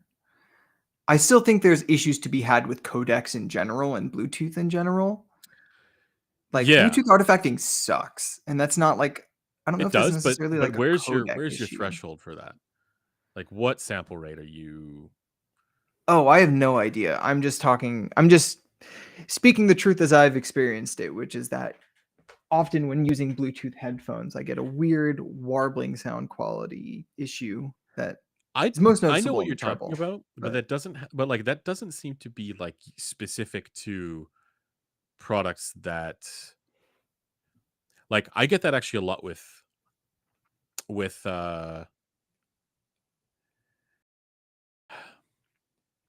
I'm wondering if this is like an SBC issue specifically. I'm on Apple devices, so I assume not. Right. Um so okay, my point is more that I've heard this, I've heard the warbling, I know what you're talking about, but I've heard products that use aptX HD, aptX adaptive that don't have this problem at all. So I wouldn't say that this is uniquely down to a product being inferior for you know, whatever that particular connectivity is. Um Yeah, I actually think you could take this take and go even wider. so my take is actually a bit more specific. So I don't think people have that much reason to care about LDAC. Like, I think LDAC is good. I would choose to use LDAC if I had the option to, but I don't think that makes or breaks a device. Modern, like if you're using aptX HD or aptX adaptive, that's most likely good enough. Um, and also you typically get better connectivity. It's been my experience. Like LDAC often has, like, the advantage of LDAC is that it has a higher sample rate, but it often comes at the cost of your, like, connectivity consistency. At least that's been my Mm. experience in the products that I've used. So like I've tested a whole bunch of ANC headphones recently that did have, and TWS that did have LDAC, and whenever I use the LDAC, it cuts out, every once in a while. Whereas I don't know that I can really hear them. Like I switch it between that and whatever the other option is, and I don't know that I can really hear a difference. So So I this is don't. Yeah, this is why I kind of said you can go wider with this because I feel like this kind of take, while agreeable, like I can't really say anything against this take because it's just kind of what I think too. Mhm. I think you could expand this take way further to just be anyone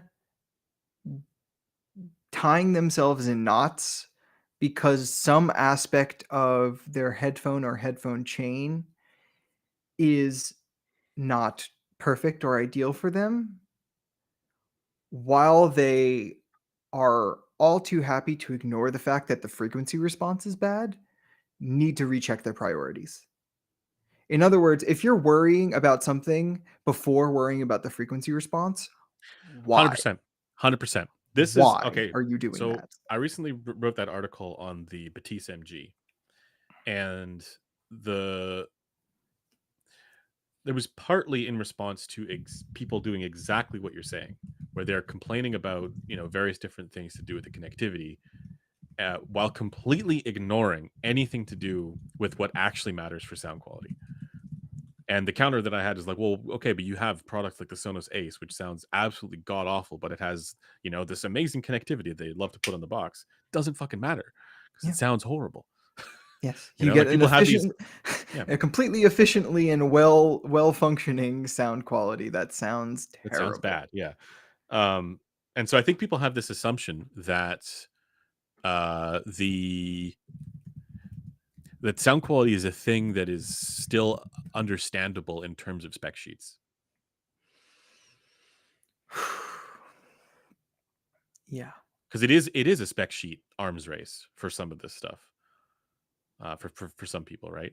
Like I can go to the comments on that Batiste MG video, And like some of the comments I agree with, like it's too expensive and all this kind of stuff. Sure. But then I would say the majority of the criticism is no LDAC. I can get an LDAC and a Dolly IO. I can get LDAC and Dolly IO 12 and it costs the same. Why wouldn't I do that? And the LDAC is like the qualifier for that product. I'm like, but you don't even know the difference in the sound quality. Like, this has nothing to do with the sound quality. Yeah. And like this is one of the more reasonable, I think, qualms that people have. Because like it actually does, it can affect the transfer of audio, Yeah, right? It is. absolutely. It's a transmission rate limitation and it should Yes. have LDAC. It's a Yes. totally reasonable criticism. But Yes. to Over the ignore, FR, no, yeah, but like reasonable.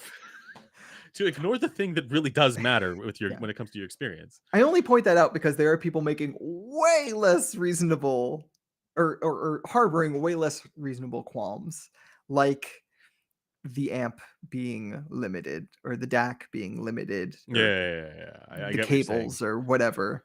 Yeah. I mean, like, I just straight up don't care about like 192 and like whatever, like all the crazy shit that you can do. I I don't mean, care. I care about them being I matched don't. insofar Yeah, as I care it about them being doesn't matched. I don't result want in aliasing. aliasing. Yeah, and this is my problem with Rune actually.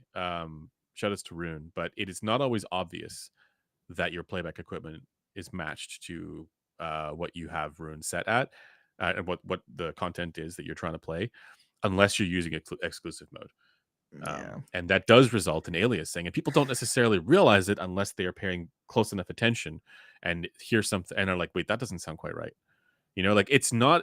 It is a subtle thing, but when you hear it, it's like, okay, I know exactly what it is. Yeah, that's actually kind of the benefit of the lossless switcher thing that Cameron recommended a while ago for Mac is The that you can like What with is it? that and sound source, you can get something that is like sample rate and bit depth matched, but also have like Yeah, system-wide EQ, but not an exclusive mode. yeah. So I it applies to the whole I audio will stack. say Rune does tell you. It does let you know Yeah, of what, course. and that's better than if you're using some other player and you don't know what it is. So I do love that about Rune, but Yeah. it's not always obvious that there's a problem if there is. If I had a local library still, I would be using Rune just because Yeah, it would be less pieces. Like I could yeah, just kind of pair those into one thing. yep, 100%. I Okay, feel like other I had narratives. another one, but I forgot it. I mean, like the hold on, here we go. Someone says the frequency graph tells you everything you'll hear. Ooh, I feel like that's been getting a lot of challenge lately, which is good, but it's still prevalent.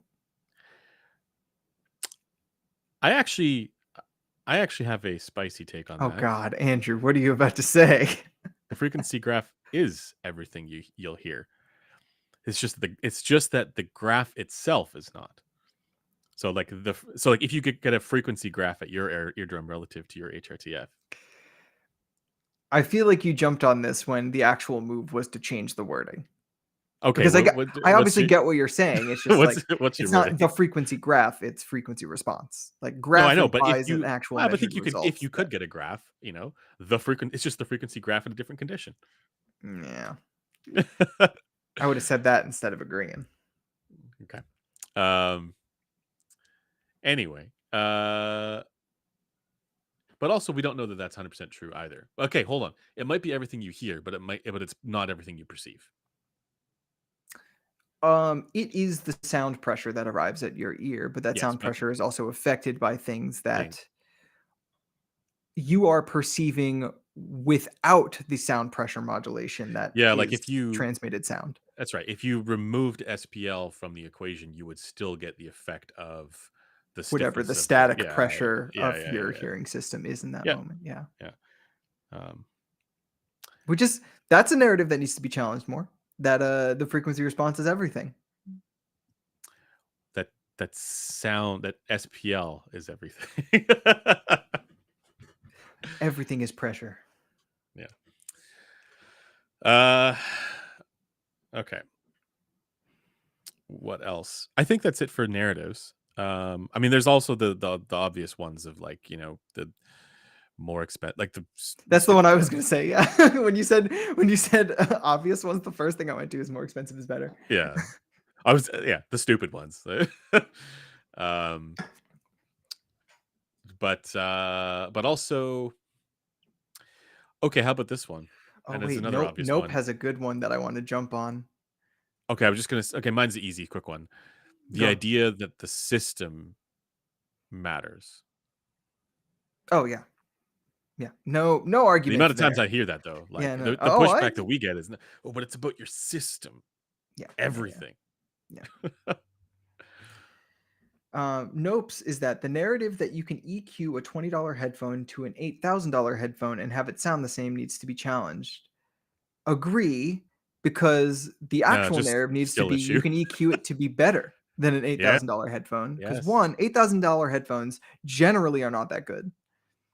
And two, you, any headphone can be improved upon. Even the best stock headphone that I have ever heard could be improved on by a truthier gate with some EQ. Like Yeah. I could get something that fits much better with my idea of neutral because I'm not having to just accept what some manufacturer handed to me. I could personalize it. Like personalization is more powerful than anything you can buy. So, Joel, the idea that a bad $8,000 headphone can sound as good as a solid $20 IEM needs to be challenged. So, I actually have a bit of a counter perspective on this, which is that in theory, what you say is true. However, in Mm, practice, a lot the ultra cheap budget products are often so bad acoustically. ergonomically or acoustically, Yeah. like, or just whatever concessions they had to make to get it to that price does have an effect on my experience sufficiently with the product that I just don't want to get there. Do um, you guys hear that? yeah, I heard that. Yeah. I don't even know what it is. I can't. Oh, is it Uh, someone driving a no, lovely ass car? but Nope is saying that the narrative that you can EQ a $20 headphone to an $8,000 pair and have it sound the same needs to be challenged. We're challenging the premise here that the $8,000 headphone sounds better than necessarily the $20 one. But I do think that like it's just like $20 is like very minimal. It's just, like there's a lot more that you can do at $8,000 with all the rest of it, you know.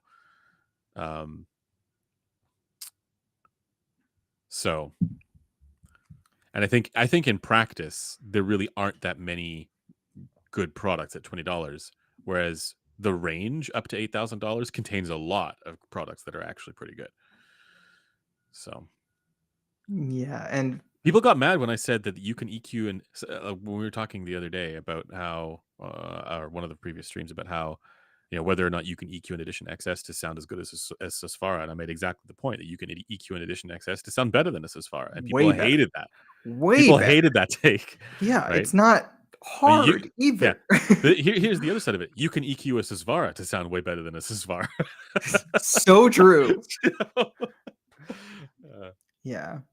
Roy Cassis says you can't EQ a bad driver. That poofy loose bass. Watch what happens when you remove all the bass. No more poofy loose bass. It's just the FR, dude. yeah. Now there are some rare cases where like a KSD 75, for example, like you can't EQ in a bunch of bass because it will compress. It will literally like distort, and you won't actually get any of the bass SPL you're putting into it via EQ. But that's basically never the case with like IEMs, if they're sealed well, at least. And if it's over your headphones, it does depend, but most over your headphones, even the ones that roll off in the bass, can be EQ'd to your heart's content, unless you're like a bass head like who wants 40 decibels of gain or something on an HD 600.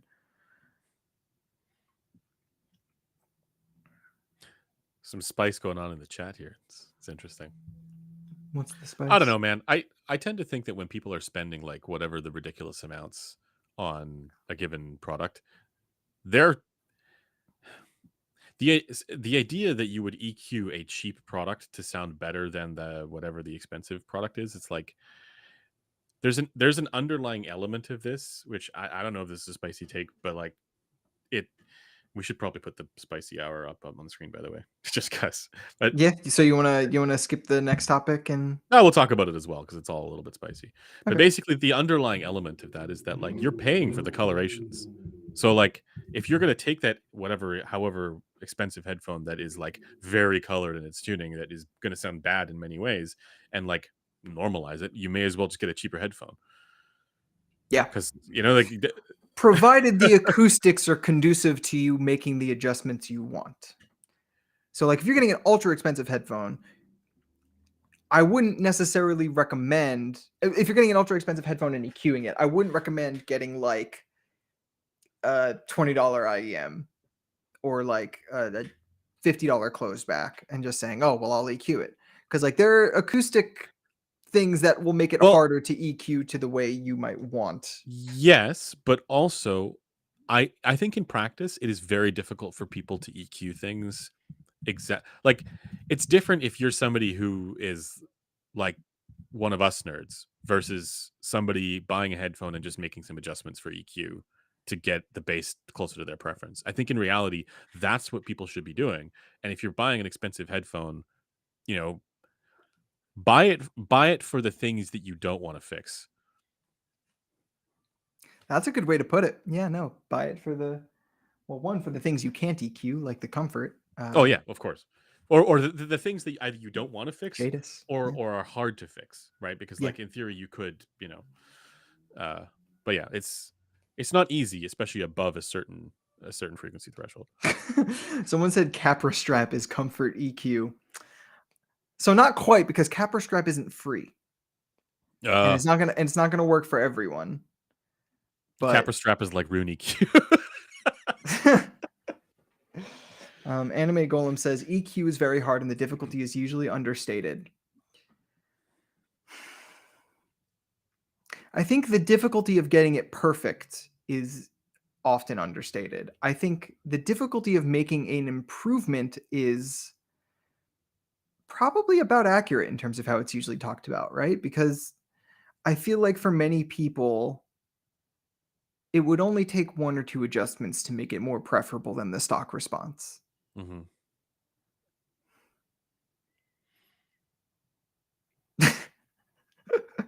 Capra Strap is free if you have a very expensive 3D printer, and Capra is your friend, and we'll send you the files for free. A lot of caveats there, Joel. From FT1, do I need to go to an LCD XC or E3 for a meaningful improvement? No, no, don't do that. Both of those are worse headphones than the FT1. I think the FT1 competes with like the closed back kilobuck stuff that I've heard. I don't know. Yeah, no, like especially like they both have leak tolerance issues for one. Like they're both almost certainly going to get a more variant on head response than the FT1 with its larger biodynamic driver will. So that's one element of variability you don't have to worry about with the FT1 as much. But the second is the FT1 is like $150. It's built like shit, though. I mean, I gotta say it doesn't. It's not built exceedingly well. The whole thing feels. But the LCD XC feels like pretty bad on the head. Like it's really heavy. It's really heavy, yeah. Like the LCDX is like my limit, I think. Like the Open Odysseys are my limit. Once they add a cup, it's like, oh, all right, I'm not liking that as much. Yeah. And then the E3, you gotta have the right head shape for it. Like you gotta be okay with a little bit of clamp. And the AMTS, you gotta be okay with the head pad. Yeah. And the issue is with the E3, like because of the AMTS system, like you're flying blind above like 1 kilohertz. Yeah. AMTS is a system. Indeed. AMTS system. Yeah.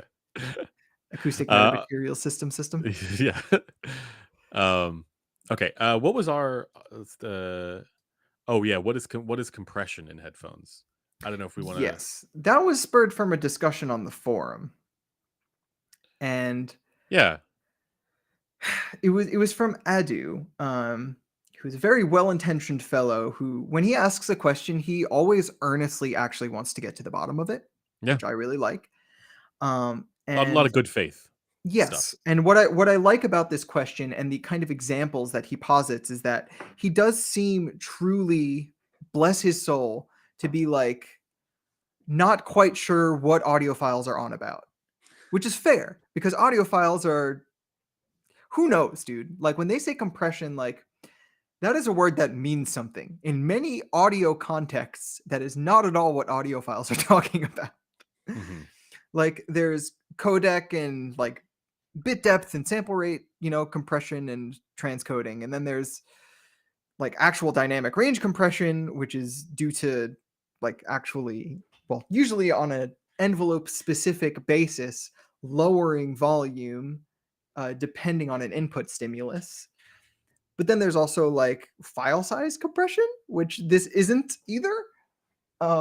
As Blaine would say, this is now semantics hour. Hell yeah, spicy hour is always semantics hour. Yeah. But when I think about compression in headphones, what if I were to tie it all to a single kind of sonic impression, it would be a lack of correlation between areas of the frequency response such that one part of the sound is out of balance with the other, which causes the transient to sound homogenized across areas of the music. There's no contrast. Yeah. So in the audiophile world, I tend to think there are two. Well, there's the way that I talk about it, which is different, I think, from the way that sort of traditional audio lexicon may talk about it.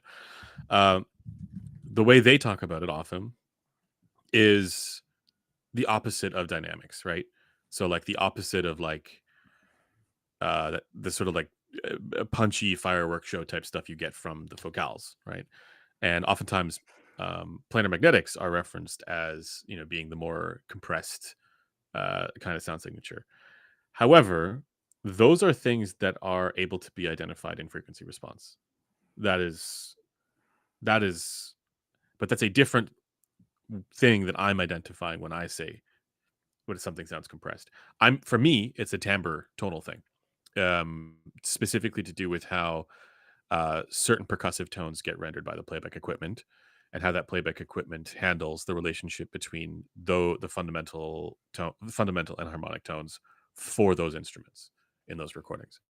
So for me, that tonal timbre issue is usually when lower harmonics are emphasized over upper ones. It causes those tones to sound like they are compressed, right? Like it's like if you had that tone that you'd recorded and then you compressed it to be more localized towards lower harmonics or fundamentals, and you lopped off the upper resonant ones. That's what that sounds like. And yeah, that's to me, it's just like, yeah, this is the Wittgenstein problem. Well, so the issue is like headphones only have timbre.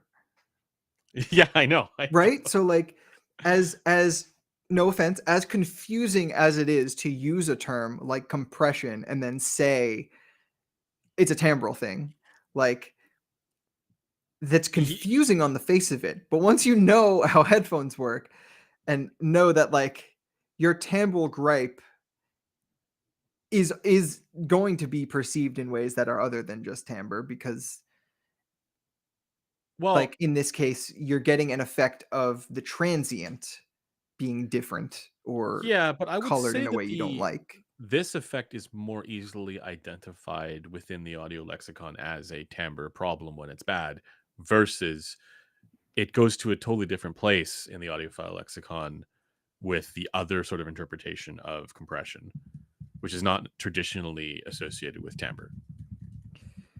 Right. It's about the traditional association more than like the actual truth of what's happening there. Yes, of course. We're not talking about truths here. We're talking about narratives and lexicons and weird audiophile shit. The question is though, what is compression to people, right? Like what are people actually hearing that is causing them to sound or to get the impression that it sounds compressed? And it's almost always going to be a spectral imbalance of some kind. That's my sense of it. I think you're going to get more likely you're going to get that kind of like, hey, there's some sort of spectral imbalance here that's causing whatever tone it is that I am listening to sound compressed. And in my opinion, it's the spectral imbalances that favor either the very beginning or the very end of the transient. Because I feel like what people, and to that I mean bass and treble for those who aren't aware, like not for who me. aren't used to. Well, yeah, no, I know that's why it's Yeah, kind of interesting to hear. yeah, For you, it's the lower harmonics being represented yeah, over upper yeah. harmonics. Because it's not even that the upper ones aren't there. It's just that there's some masking going on, right? Or it's like it's not even that the fundamental is like obscuring everything. It's the No, harmon it's like usually in the it's treble within where the this is range. Yeah, yeah. happening. It's Yeah. in the treble. Yeah, and that's I can often identify it too. But say, okay, well, that's I mean, the treble is like the first millisecond or two of the transient. So like maybe that's not that weird. I don't think that's that big of a yes, disagreement. but I'm saying it's not necessarily like the bookends. It's like it can be, but Depends where it's you draw the more. line. Yeah, it depends where you draw the line. Yeah, Yeah. Because again, like the first 2 milliseconds is where I would say is like, probably like the first millisecond is where I would say like most of the treble people ever have issues with in headphones and yeah. over your headphones at least. That's where that is. Um, and then the rest is the bass for me. Like, Hmm. oh God, I need to do like either a 2-part article or a 4-part video about the time domain for any of this to make sense. But I, You're doing the whole interpreted as a time event bit. well, yeah, because like that's actually how people do hear these things. Like Yeah, people don't necessarily hear FR just as tone on things. When there are logarithmic several scale, yada momentary yada. impulses in your music that are like only taking up a few milliseconds, like we don't have time to discern those in terms of timbre. Like we're going to hear them, or like not only hear them, but like unpack them and perceive them as a different type of transient response instead of only the tone color of that response, if Well, I that think makes that would sense. also be helpful because people do treat these as separate things. So to be able to like understand the or give an example of the interpretation of one as the other, you know, But this is why I'm anti-bass, because when you baselit. do look at it in terms of the time domain, Hmm. I don't know what direction the stream is seeing this. So like, okay, this is the beginning of your impulse, right? It Yeah. starts at 0 and then it comes up and then right flat. If that's a perfect impulse, you get a flat thing right there. Hmm. As soon as you boost bass, what happens is this goes up. So instead of getting Well, kind they'd of see it your the other way, I think. uh, uh I can't really tell. I'm looking at OBS. Yeah. So imagine that whatever you're doing is reversed. So I should do it this way. I think. I don't, I can now. I don't know I'm because not of what looking at the I don't know what stream. you're trying to. Yeah. Oh, Well, right. Because the I'm stream trying to mirrors it. explain that like extra bass basically takes the decay of the transient impulse and raises it over Oh, the okay. Joel attack. says you were right the first time around. Okay, because Okay. the stream All is right. mirroring it differently from what we're seeing in. Got it. Sorry about that. So it's taking it and going like that, right? So what you're getting is the bass actually, or rather, a hit happens, and instead of following like the natural law of like an energy thing happening and then decay, energy happens and then it rises instead Mhm. of falling. Now, I think that's not the whole story because obviously we don't like flat speakers, right? Like we want some sort of downward slope to the response. So in any case, there's going to be kind of Mhm. a Sure. rise there that is preferable. But I actually think what would make more sense, and if you look at step responses, you can actually surmise this rather easily, is that treble reductions are actually less destructive to the overall shape of the impulse response because you're only affecting things in the very early bit of it without affecting like the large overall slope of that decay.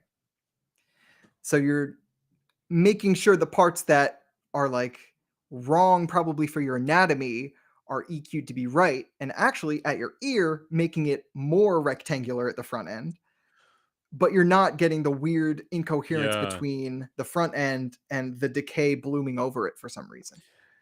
Um, I guess because I'm such a timbre head, I just always thought that like if you if you got the timbre right, you would be okay. In terms of that sort of in the perception of those things as well. you know? I just want to point out Joel is correct. It's not that we don't like flat speakers. We do like flat speakers on axis. We just don't like flat when it is flat in the room. Mhm. Yeah.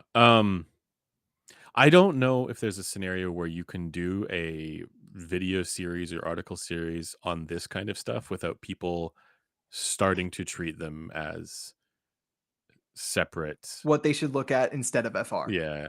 Yeah. I don't think it's possible because there is this, The first part of this would literally need to be yeah, why about they are why the they're same. wrong. Yeah, No, like exactly. why time domain and FR Oh are yeah, exactly. intrinsically Yeah. causally linked. Yeah. Um, So but like there is this antagonism towards FR because of how it's been typically used. which to be fair, a lot of how it's been used has been wrong. Like Yes, but that and hasn't been antagonism, fully descriptive of people's experiences. yes, and that antagonism towards FR has caused all of these. It's diminished people's um, interest in trying to understand it better, right? Or to try and approach it in a way where it does describe their experience, right? Where they're open to that idea. So now anything you say about time domain stuff, square wave, transients, will all get co-opted for the bad narrative. you know. Hopefully, if content were to happen around this, we could inoculate against that as best as we could. Yeah. Yeah. I mean, there's a scenario where it does where it's just such an advanced topic, that like you are gonna lose people along the way. I have a spicy take that isn't necessarily super audio related, but I do want to hear your take on it because it Sure. relates to a bunch of stuff we talk about outside of this, which is Okay. the way the economy of attention on a global scale has developed Hmm.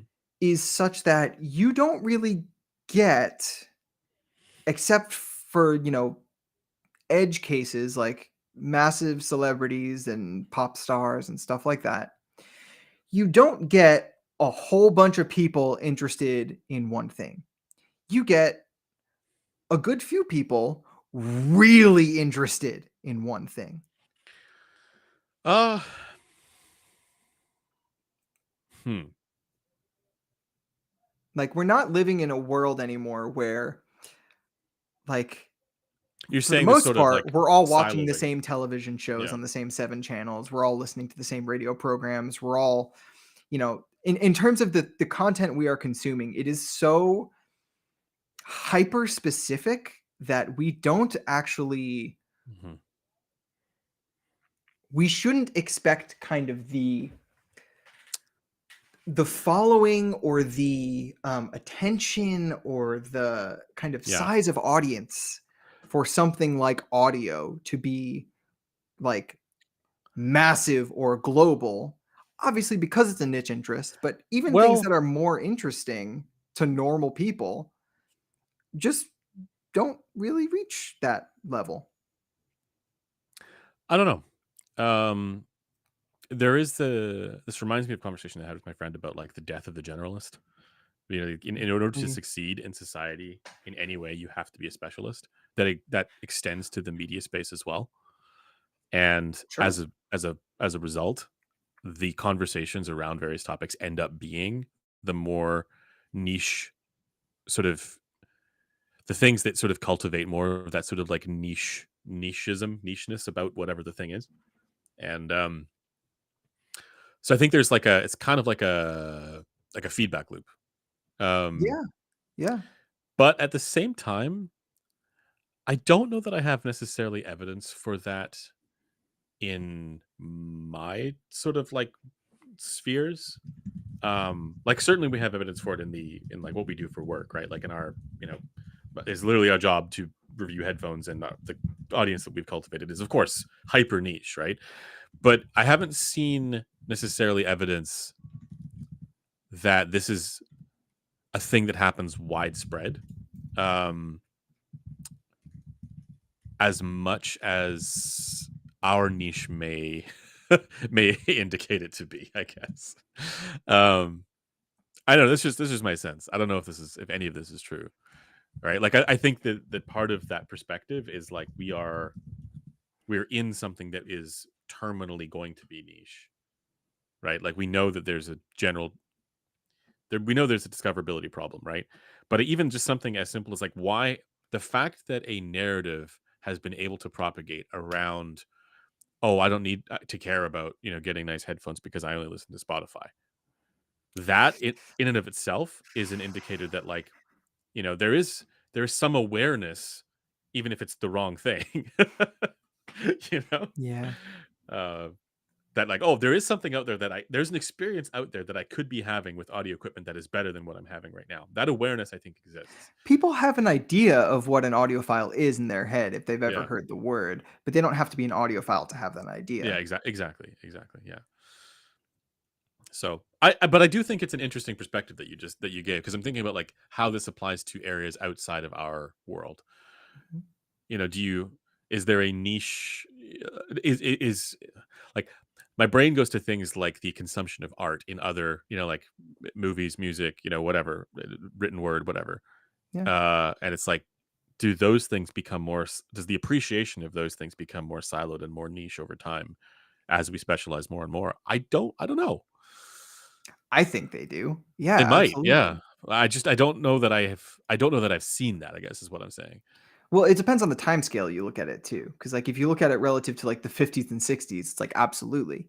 Right, but Um, we currently have a situation where like Taylor Swift's popularity, for example, that is a thing that it's been in my lifetime. I haven't seen that. I did start this with exceptions to the rule With being exception, like I pop know, stars and massive pop stars, celebrities, yeah, yeah, like people who are spending millions of dollars to be in everyone's face, basically. yeah, yeah, yeah. Um, Not everyone can do that. But And, I guess like, that's I I guess I'm that's I'm gonna be real, I don't think those people are being viewed as much as they are just because they're inherently, like, interesting or good or whatever. And this isn't to talk bad about any celebrity or Taylor Swift or anything, it's just that, there are so many forces propelling them into the view of you're saying people. that's independent of the interest that generally would exist for this type of stuff. Yes. Yeah, yeah. No Um, one gets into headphones because someone's forcing them to look at headphones. but see, what I Except wonder all is of if you, this is my precious little babies in the audience. I wonder if this is actually a difference in kind now in comparison to like 20 years ago or 40 years ago or something like that. Like I don't know that I genuinely don't know that it is. I don't know, man. The internet changed a lot. And one of the biggest things that changed is that people can be interested in all sorts of stuff they never would have been exposed to Yeah, prior. I guess the reason why I don't know the answer to this or don't have a particularly strong perspective on the answer to this is that 20 years ago, I myself was more siloed on various different topics and information spaces. Like I was I was the kind of person who would go way deeper into things than I do now. Right? Like now it's Hmm. like even this audio stuff, right? Like I go into it pretty deeply, but like I don't go into it as deeply as I went into things in the past. And that's partly Really? yes, and that's partly the recognition of pathology. so, so I mean, like, So when you say other things, I assume you're talking about StarCraft. no, fuck no, fuck Oh, no. what other I mean, like, things? it's the reason I have a master's degree in philosophy. It's like I Oh, had to go. right. I went I forgot you're hard a into that stuff. massive nerd. Yeah, no, like, and that was just one example. Like, it was the same thing for me with music. It was the same thing for me with like, whatever I happened to be, learning about. It was always like, you know, I would go into things in a way where I would find myself to be among few, that had similar interests, and so like that sort of ultra sort of niche cultivation. I became acquainted with it, even in my early 20s or late teens, the ultra niche, like, oh, this is a thing that only a few of us are into, but we're really into it. Yeah. And I imagine Blaine had similar experiences, right? Like he's the kind of guy who goes Yeah, full dude. I send mean, into whatever he does. we're And all it's similar-ish ages. Like, I feel like I'm probably the youngest, or no, Blaine might be a little bit younger than me, actually. Um, which is crazy to me. But yeah. I think growing up on the internet, and Blaine and I grew up in similar online circles, such that we were doomed to be niche, right? Like, as soon as we got internet access and were able to find whatever we wanted, we found whatever we wanted and then some. Yeah, but I think that has existed since the 2000s. Like I That's don't not a know. very long time. Like It's not that's a very long time. that's not a very long time for like people's idea of, I called it the economy of attention, and that's probably the best term I could think of for how that has transmuted human life. And Do you think the economy of attention has gotten? I guess hmm. Do you think that it's gotten more like we talk about like shorter attention spans and stuff like that, right? That people Mhm. have these days. Do you think this is just a more widespread phenomenon generally, and that's why there's like people don't have the more sort of like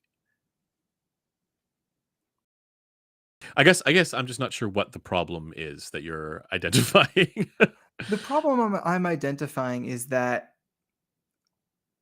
the growth model of we need as many people to know about this thing we're doing as possible isn't actually congruent to how, like, I think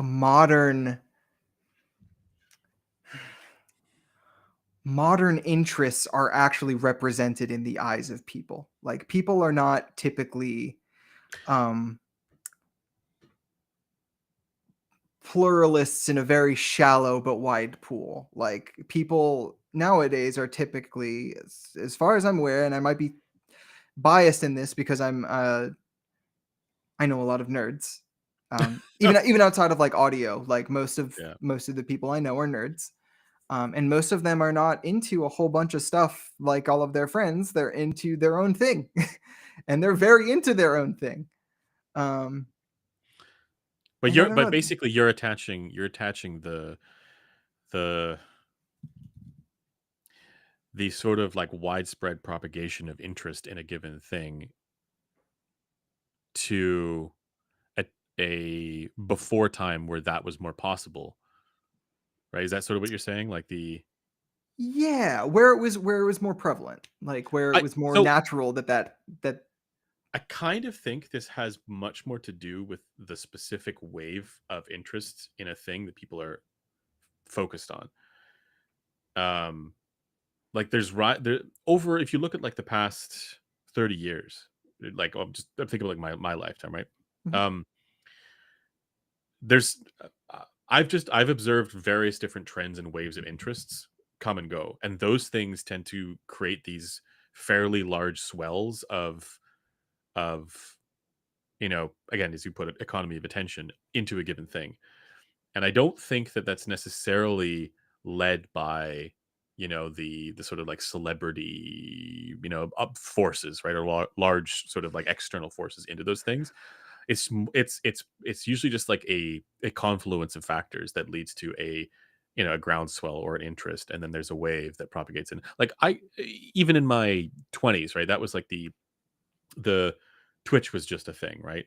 And there was a pretty big wave there, right? It started as Justin TV, I and then mean, it Twitch became is still gigantic, isn't yeah, but it? it's not. It's there was a yes, but the sort of like initial boom of that was happening then, right? And there was all this sort of like interest and hype towards that. Sure. Um, and then and also before that, YouTube and as the I whole mean, YouTuber wave was a big one thing. could argue a similar thing happened with headphones in 2020. I agree. I was gonna say this is like the I would actually say even before 2020. I actually think that Mm. there's I want to say from like 2016 on until 2023 or 2024, there was a fairly strong wave of interest in this kind of stuff. But I think a lot of that interest, it sort of waxes and wanes depending on what the industry itself is doing and the direction that it's going. Um, and What the also, industry itself related to that thing is doing, you mean? yeah, Okay. Yeah. Like the flip side to this is I'm thinking of scenarios where like people are where basically the economy of attention is more based around much more sort of terse or uh kind of like shorter, more flippant interest, um or more like, brief, I don't know, temporary interest, right? It's like, oh, I'm gonna dip in, dip out. um Thing a- is, I wouldn't even call that actual attention though, because like, well, no, actually, it's for a no. moment. It's for No, a you're right. moment. It's like, Yeah, yeah. and the things that It does count. will sort of harness that are often the Mhm, things that can capture that, like, more, I don't know, it's like a snappier kind of engagement with whatever the material is. um it's almost like you get the pop bite-sized engagement in whatever it is, mhm, where, that sort of deeper underlying level of attention, that where you get the hooks in, doesn't get a chance to really become enabled, right? well, people uh, have to find that thing yeah, typically, whereas the former thing kinda gets served to them, gets served to them, which exactly. It's kind of exactly plays right. back into the thing of being Yeah, being put in their faces, yeah, yeah, being a dividing line. yeah. But I'm not necessarily sure that the latter is like any less viable for, I don't want to say like economic health, but like I'm not sure that. So full disclosure. So the reason I'm bringing all of this up is because I am recently a member of a streaming service called Dropout, which for Mm, those who aren't aware is it's a streaming service run by who was formerly a College Humor employee, if you've ever heard of College Humor. And it basically started with Dungeons and Dragons actual play kind of like video content. mhm. Um, and it's like a subscription service like Netflix or something like that, but it's like less expensive. It has all content from like the same group of people. They do profit sharing among their employees. They encourage you to share passwords with your friends and stuff like that. So it's one of these things where like the business model is very different than you would see from a traditional streaming service. Mhm. But they still make, from what I can tell, very good money because they have captured the very specific but very enthusiastic interest of a ton of people, So like all of the they've people built that would tall, be not wide. interested. Yeah, no, but literally. Whereas, Netflix may have the Mhm. wide appeal, but we know they have issues with solvency. um and they still exist because obviously their Yeah, you know IP and market share and whatever is very but valuable, but you're basically wondering if there's a if scalability works better in niche environments if you go tall, rather than trying to propagate it yeah, outward. I'm basically wondering if the model of traditional like economics for something like this actually isn't the best fit versus something more tall, as you say. Yeah. That's a good way to So, put it. base this off of, like, like, have you ever played the game Civilization? It's Yeah. it's a Yeah. strategy I kind of got bored thinking. after a few minutes and stopped. So Okay.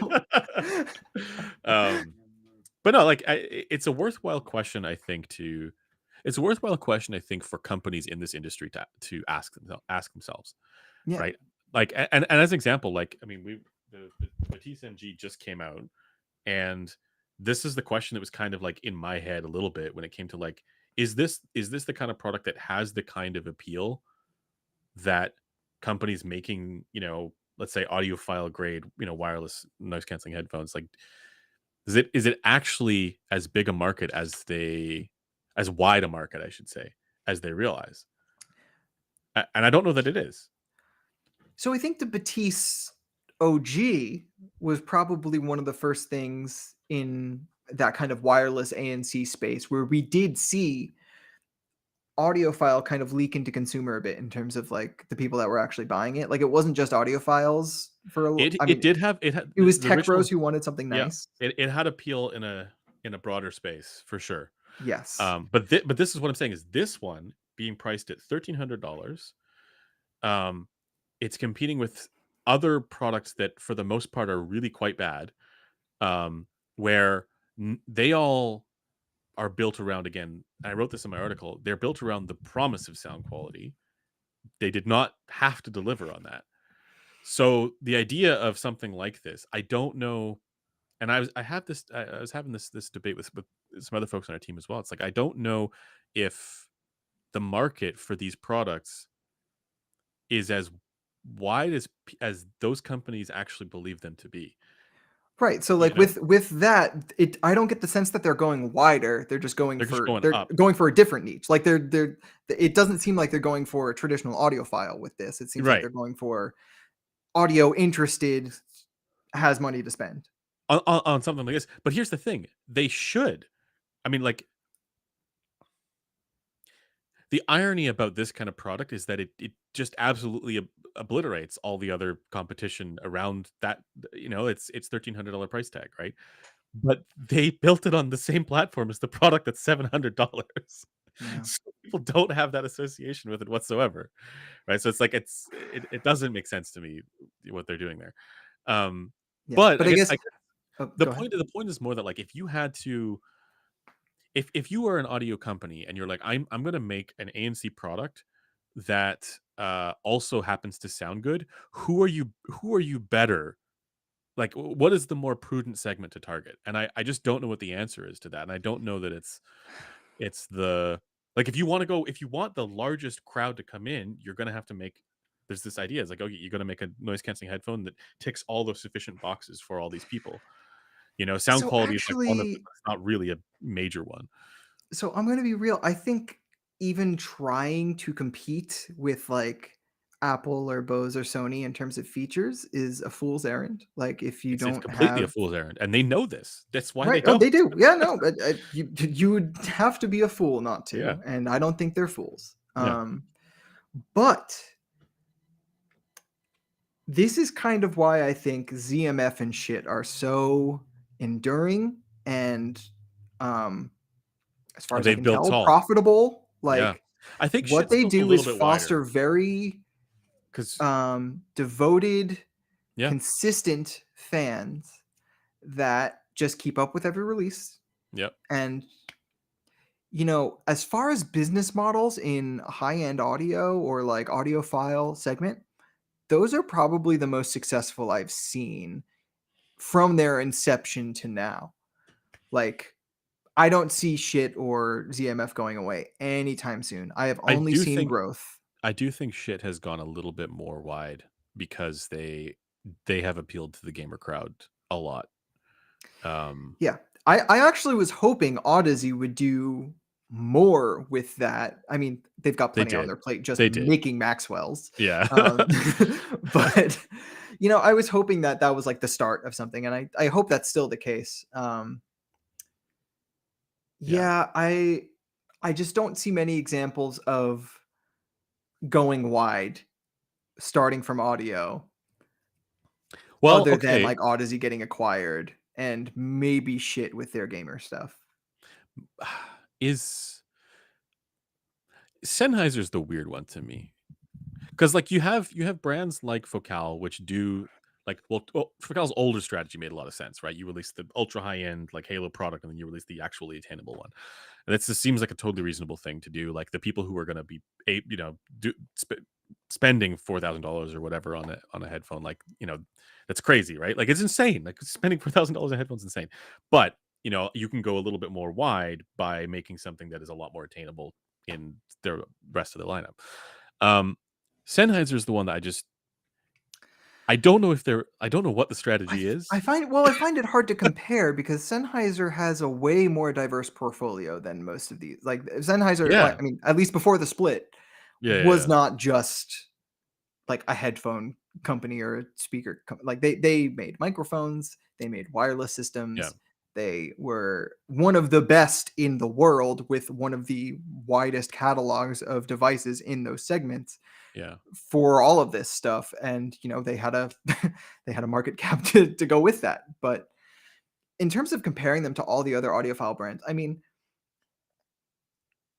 I think we all, whether implicitly or not, kind of operate under the assumption that Sennheiser's just built different. Like, there's a reason, Yeah. like, they are, like, number one company, like, by a significant margin anytime someone brings it up. Like, they make the best stuff, they have the best approach to designing headphones, and they make stuff that lasts and people can actually buy. Like, So that last part is the interesting thing about it to me, which signals to me like they are. So I'm talking since the split, right? Like they haven't made a high end headphone since the split. They've made things that are again appealing more wide, and it seems to me mhm, they're targeting more wide. How we know that like the okay, let's be real. Not all of their releases, most of their releases have been kind of middle of the road until the 505 and 550, right? yeah, And and the 490 Pro, but that's the Pro division, right? So like I'm that's a talking different company. Sonova side, yeah. Yeah. So it's like I from a traditional audiophile company market strategy perspective, I that's different. That is more wide. That is trying to hit this audience that's, you know, But that's the thing, they're built different. Like, but they, I for know, one, have the funds to actually spend but on they also have a bringing a decent brand IEM to that market if they wanted to, or yeah, a sure. decent wireless headphone It's to yeah. market that does compete with the other ones Yeah, if well, they wanted I to. wouldn't say that they necessarily have, but well, no, I mean the momentum for I mean, I think it's more just the state of wireless products in general is not very good I think across the board. honestly, I think Sennheiser is probably going to release like a pretty huge update to their wireless like software game within the next year that's going to Wouldn't like surprise me. be a massive value add to basically Yeah, every wireless product that they sell. it would be a good idea. Pure conjecture. I am not in talks with Sennheiser. They got to make bigger cups for their I agree. overeaters. I agree. Yeah, more um, wireless headphones with cups like the Dali yeah, IO12 would be nice. that would be cool. Yeah, but yeah, no, like that's an example though. Like, okay, to get back to your earlier sort of like topic of or your question about like the Going wide instead of tall.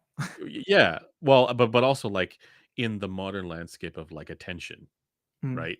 Does the does it make sense for Sennheiser to do what they're in a way? It makes sense for them to do what they're doing purely because of their brand, the cash value of their brand, right? Hitting And the those places. association of their brand being, even on like the wider world stage, maybe not to everyone, but to people who have like Yeah, ever been on Reddit before or yeah. ever like browsed a Everybody forum, knows. asked about sound quality or Yeah, anything, watched an everybody knows. MKBHD video even. Like, Yeah, to all of them, there's an implicit assumption that Sennheiser sounds better than the other competitors yeah, because they've just built yep, that rep over years and making good products.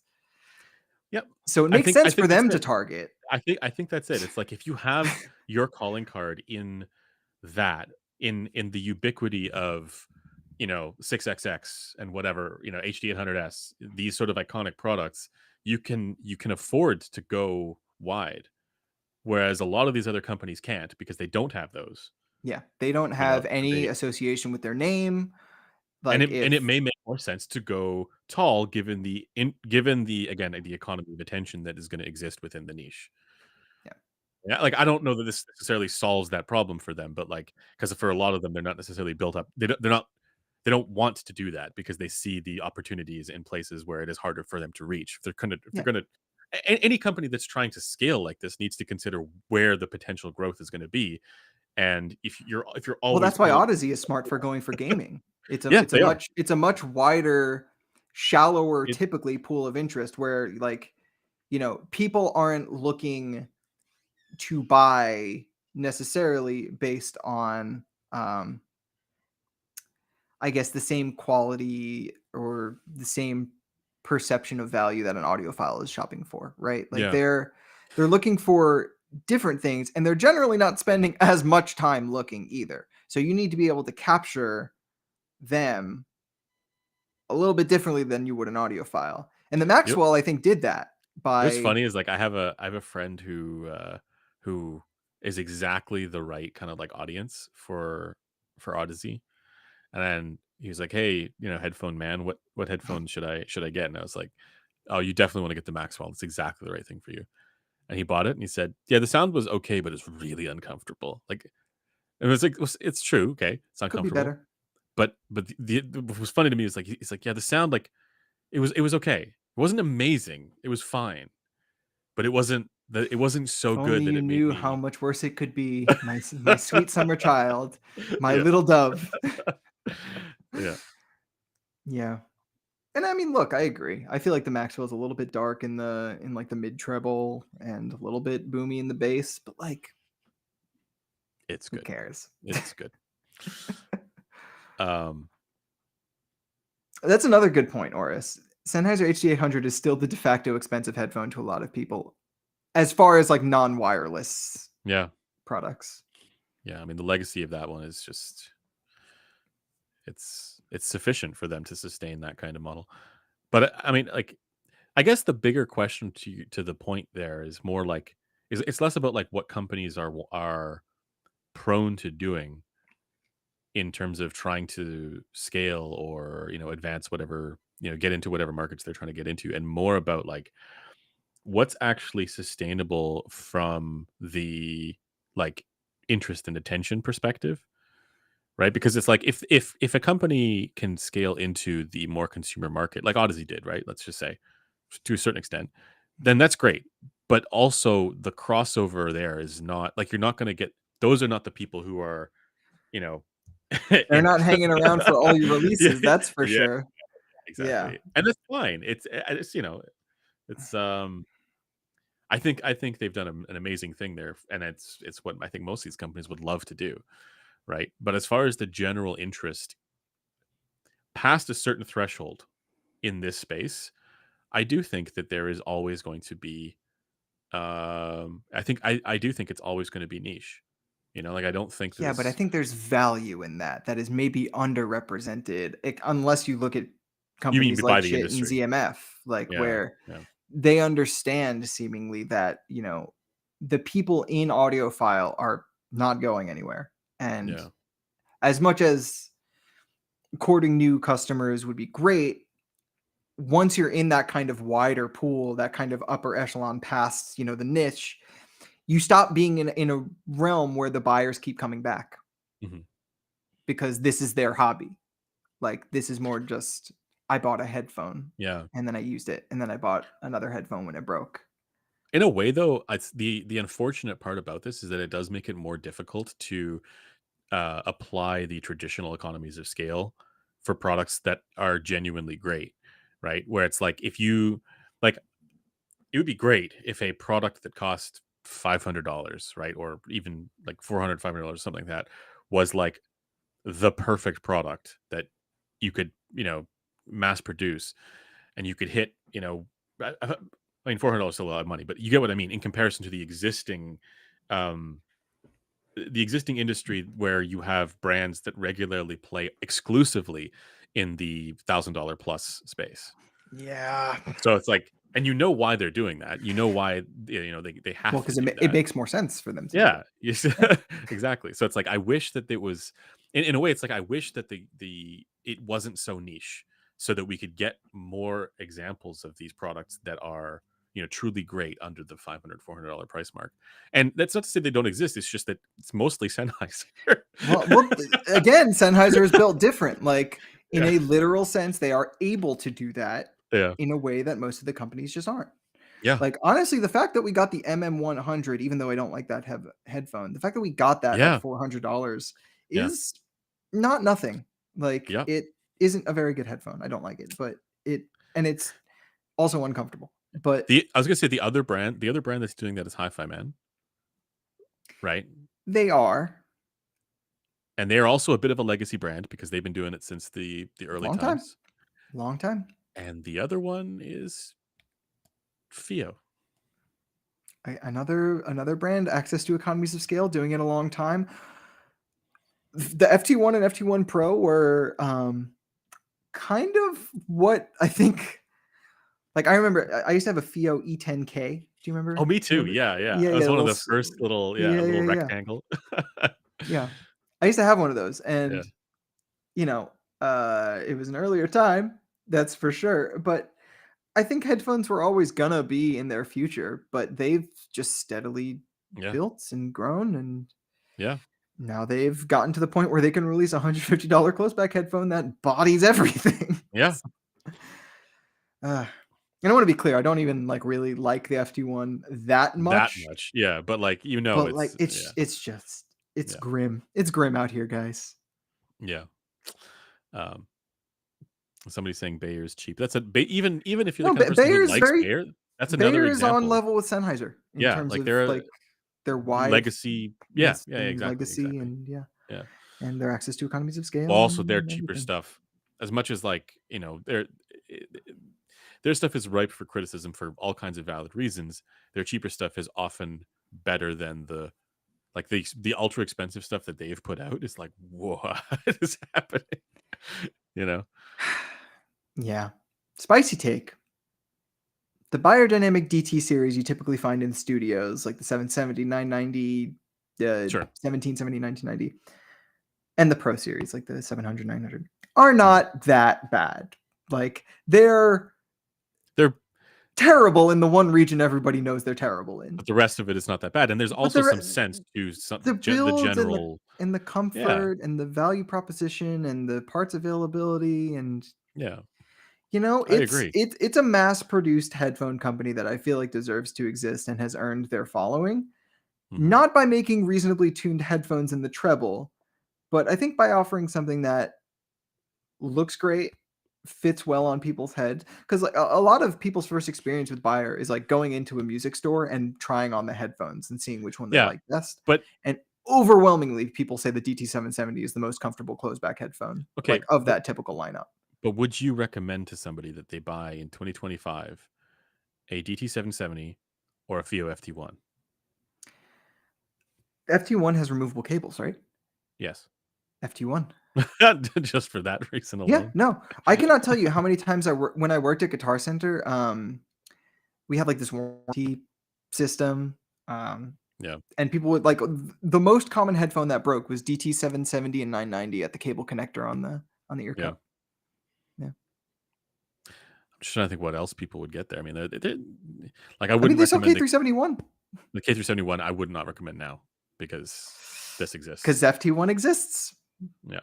Yep. But there Man, you remember are. AKG? I Remember was gonna say AKGs. that I was other just gonna European say. headphone company that had legacy and access to Yeah, economies of scale and then yeah, totally did nothing with it? yeah. That's a shame. But it does feel like that was all part of. We're talking before about like kind of like riding the wave. That was all part of the wave of you know headphones actually getting good in comparison to how they would have been in the past. I'm not saying good in the sense of like actually good because many of them were bad for a lot of them, but you know what I mean. Yeah. How like from that initial kind of like boom of like, oh, headphones are a thing that are like that can be genuinely way better than what you have traditionally experienced. Um, and now we're kind of moving away from that a little bit because now that you know s- part of the That's story the is other over. problem. When you know you're targeting a wide pool, you have to compete with genuinely great products, Yeah, yeah, which I and thought companies these just can't ultra really niche step ones. to right Yeah, now. yeah, and the niche ones don't really have to. Like if Yeah, you're they don't. yeah, They genuinely don't. And like, if you take advantage of it, you take advantage of it. yeah, yeah. All right, let's. There were a couple spicy takes here. I just want to scroll back up to, and we'll Sure. go through those, and then we will That was end. a long tangent. Sorry It was a about good that. one though. I liked it. Yeah, I enjoyed it. Um, all right, so Mr. Super says Darko needs to enable comments on his spicy takes. Um, he says, or I'm No, going it to have to doesn't. start making video replies. Interesting. Was there Wait, another one that we missed? Was there a wait, new who said that? Mr. Super? Ooh, spicy super. I love spicy Oh, super. yeah, Spicy Super is my favorite super. Yeah. Um, only live unamplified acoustic music should be used to assess speaker slash headphone slash IEM quality. If they get that right, it'll get other genres right. I think that's challenging because of I all disagree. kinds of different variables. Like what about the recording? I disagree. Method, how like the room you're in. Dude, listener preference is such a fucking minefield.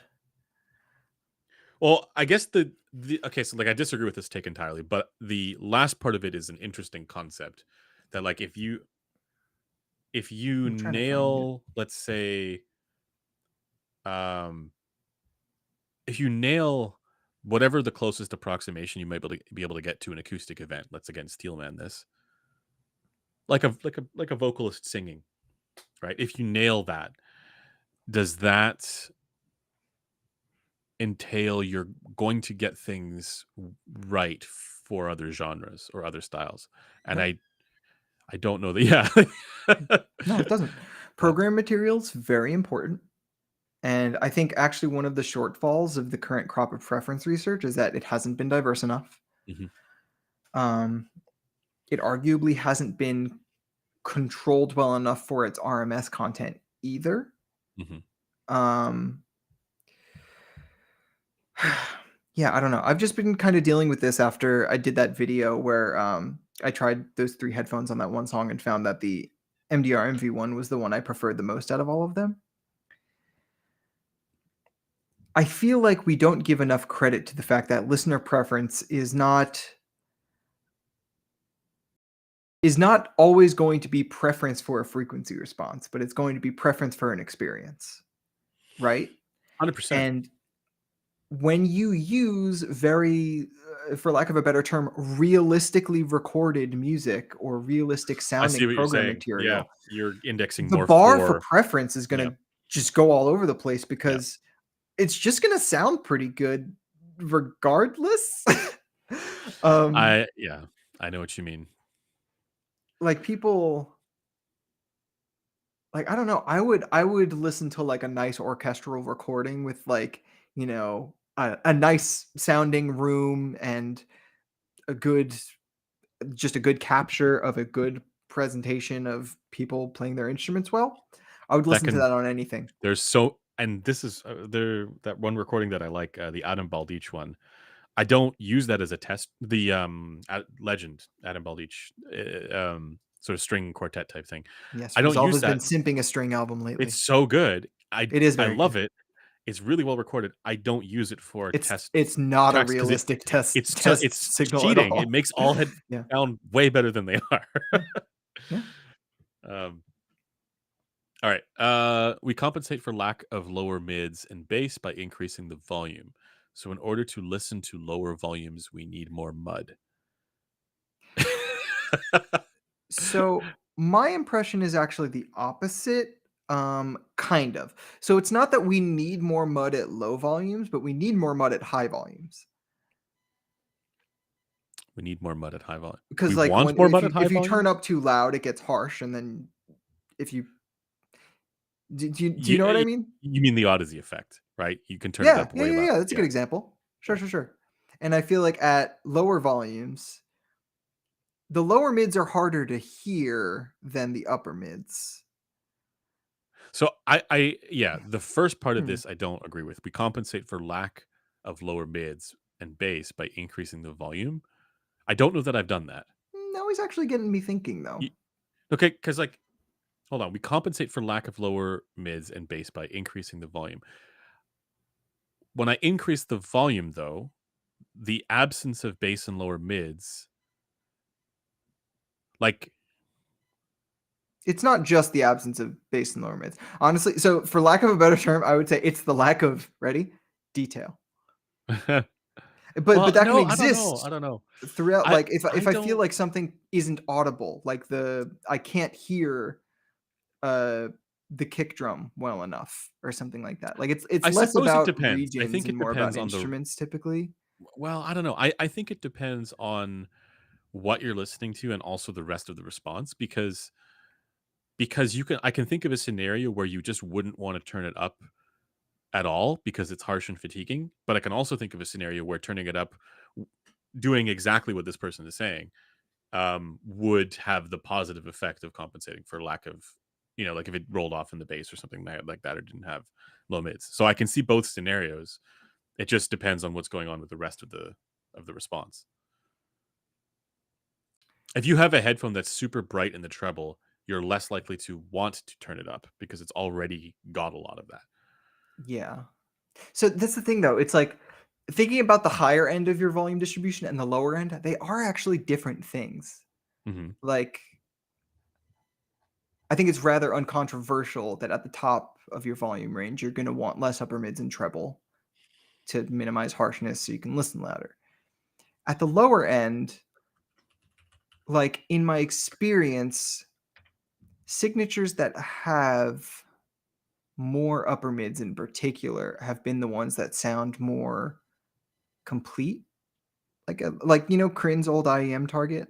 Mhm. Undoable at high volumes for me. Really good at low volumes though. Like, Hmm. but I wouldn't call that like a low mid emphasis. I would call it like a center mid or upper mid emphasis. Having mids. Yeah. Yeah. I don't know, because like I have Mm. that same issue with like really V-shaped sound signatures where Like you can't listen to them loud or don't like them quiet or no, I don't like them loud. yeah, same. Yeah. Um, That's the thing. I think a lot about loud listening, but I don't think that much about low volume listening. So this has yeah. given me something to think about. Yeah. Good question. Good take. Good spicy take. This Just is because it's this is a different. good spicy take. This is a spicy take that I think I was originally wrong about because I Yeah. was not approaching it with the nuance it required. So I appreciate the ask, whoever asked it. I do not remember. All right. I think that's going to do it for the live stream. Thanks to everybody for tuning in, and thanks for your excellent comments and spicy takes. Everybody in the chat who participated. Once again, big thanks to the legacy of Fidel Castro for joining. And as always, these So live stupid. streams are brought to you by headphones.com. They also fund all of the measurement equipment that we do. They also make it possible for us to go to events and to meet up with cool folks like Mr. Super. So if you want to support what we do here, consider subscribing, but also consider checking out headphones.com. It makes all this stuff possible. Okay. And also forum stuff that should all be in the description. Discord if you want to chat with us. Headphones.com does sell headphones. They also sell speakers, amps, DACs, all the things you need to run your stuff. They sell high-end stuff. They sell inexpensive stuff. So get your stuff there because it supports what we do. Okay. I think that's it. I think we are going to see you guys in the next one. We should have a video out for you guys tomorrow as well. So stay tuned for that. Goodbye, everyone. Have a good rest of your Saturday.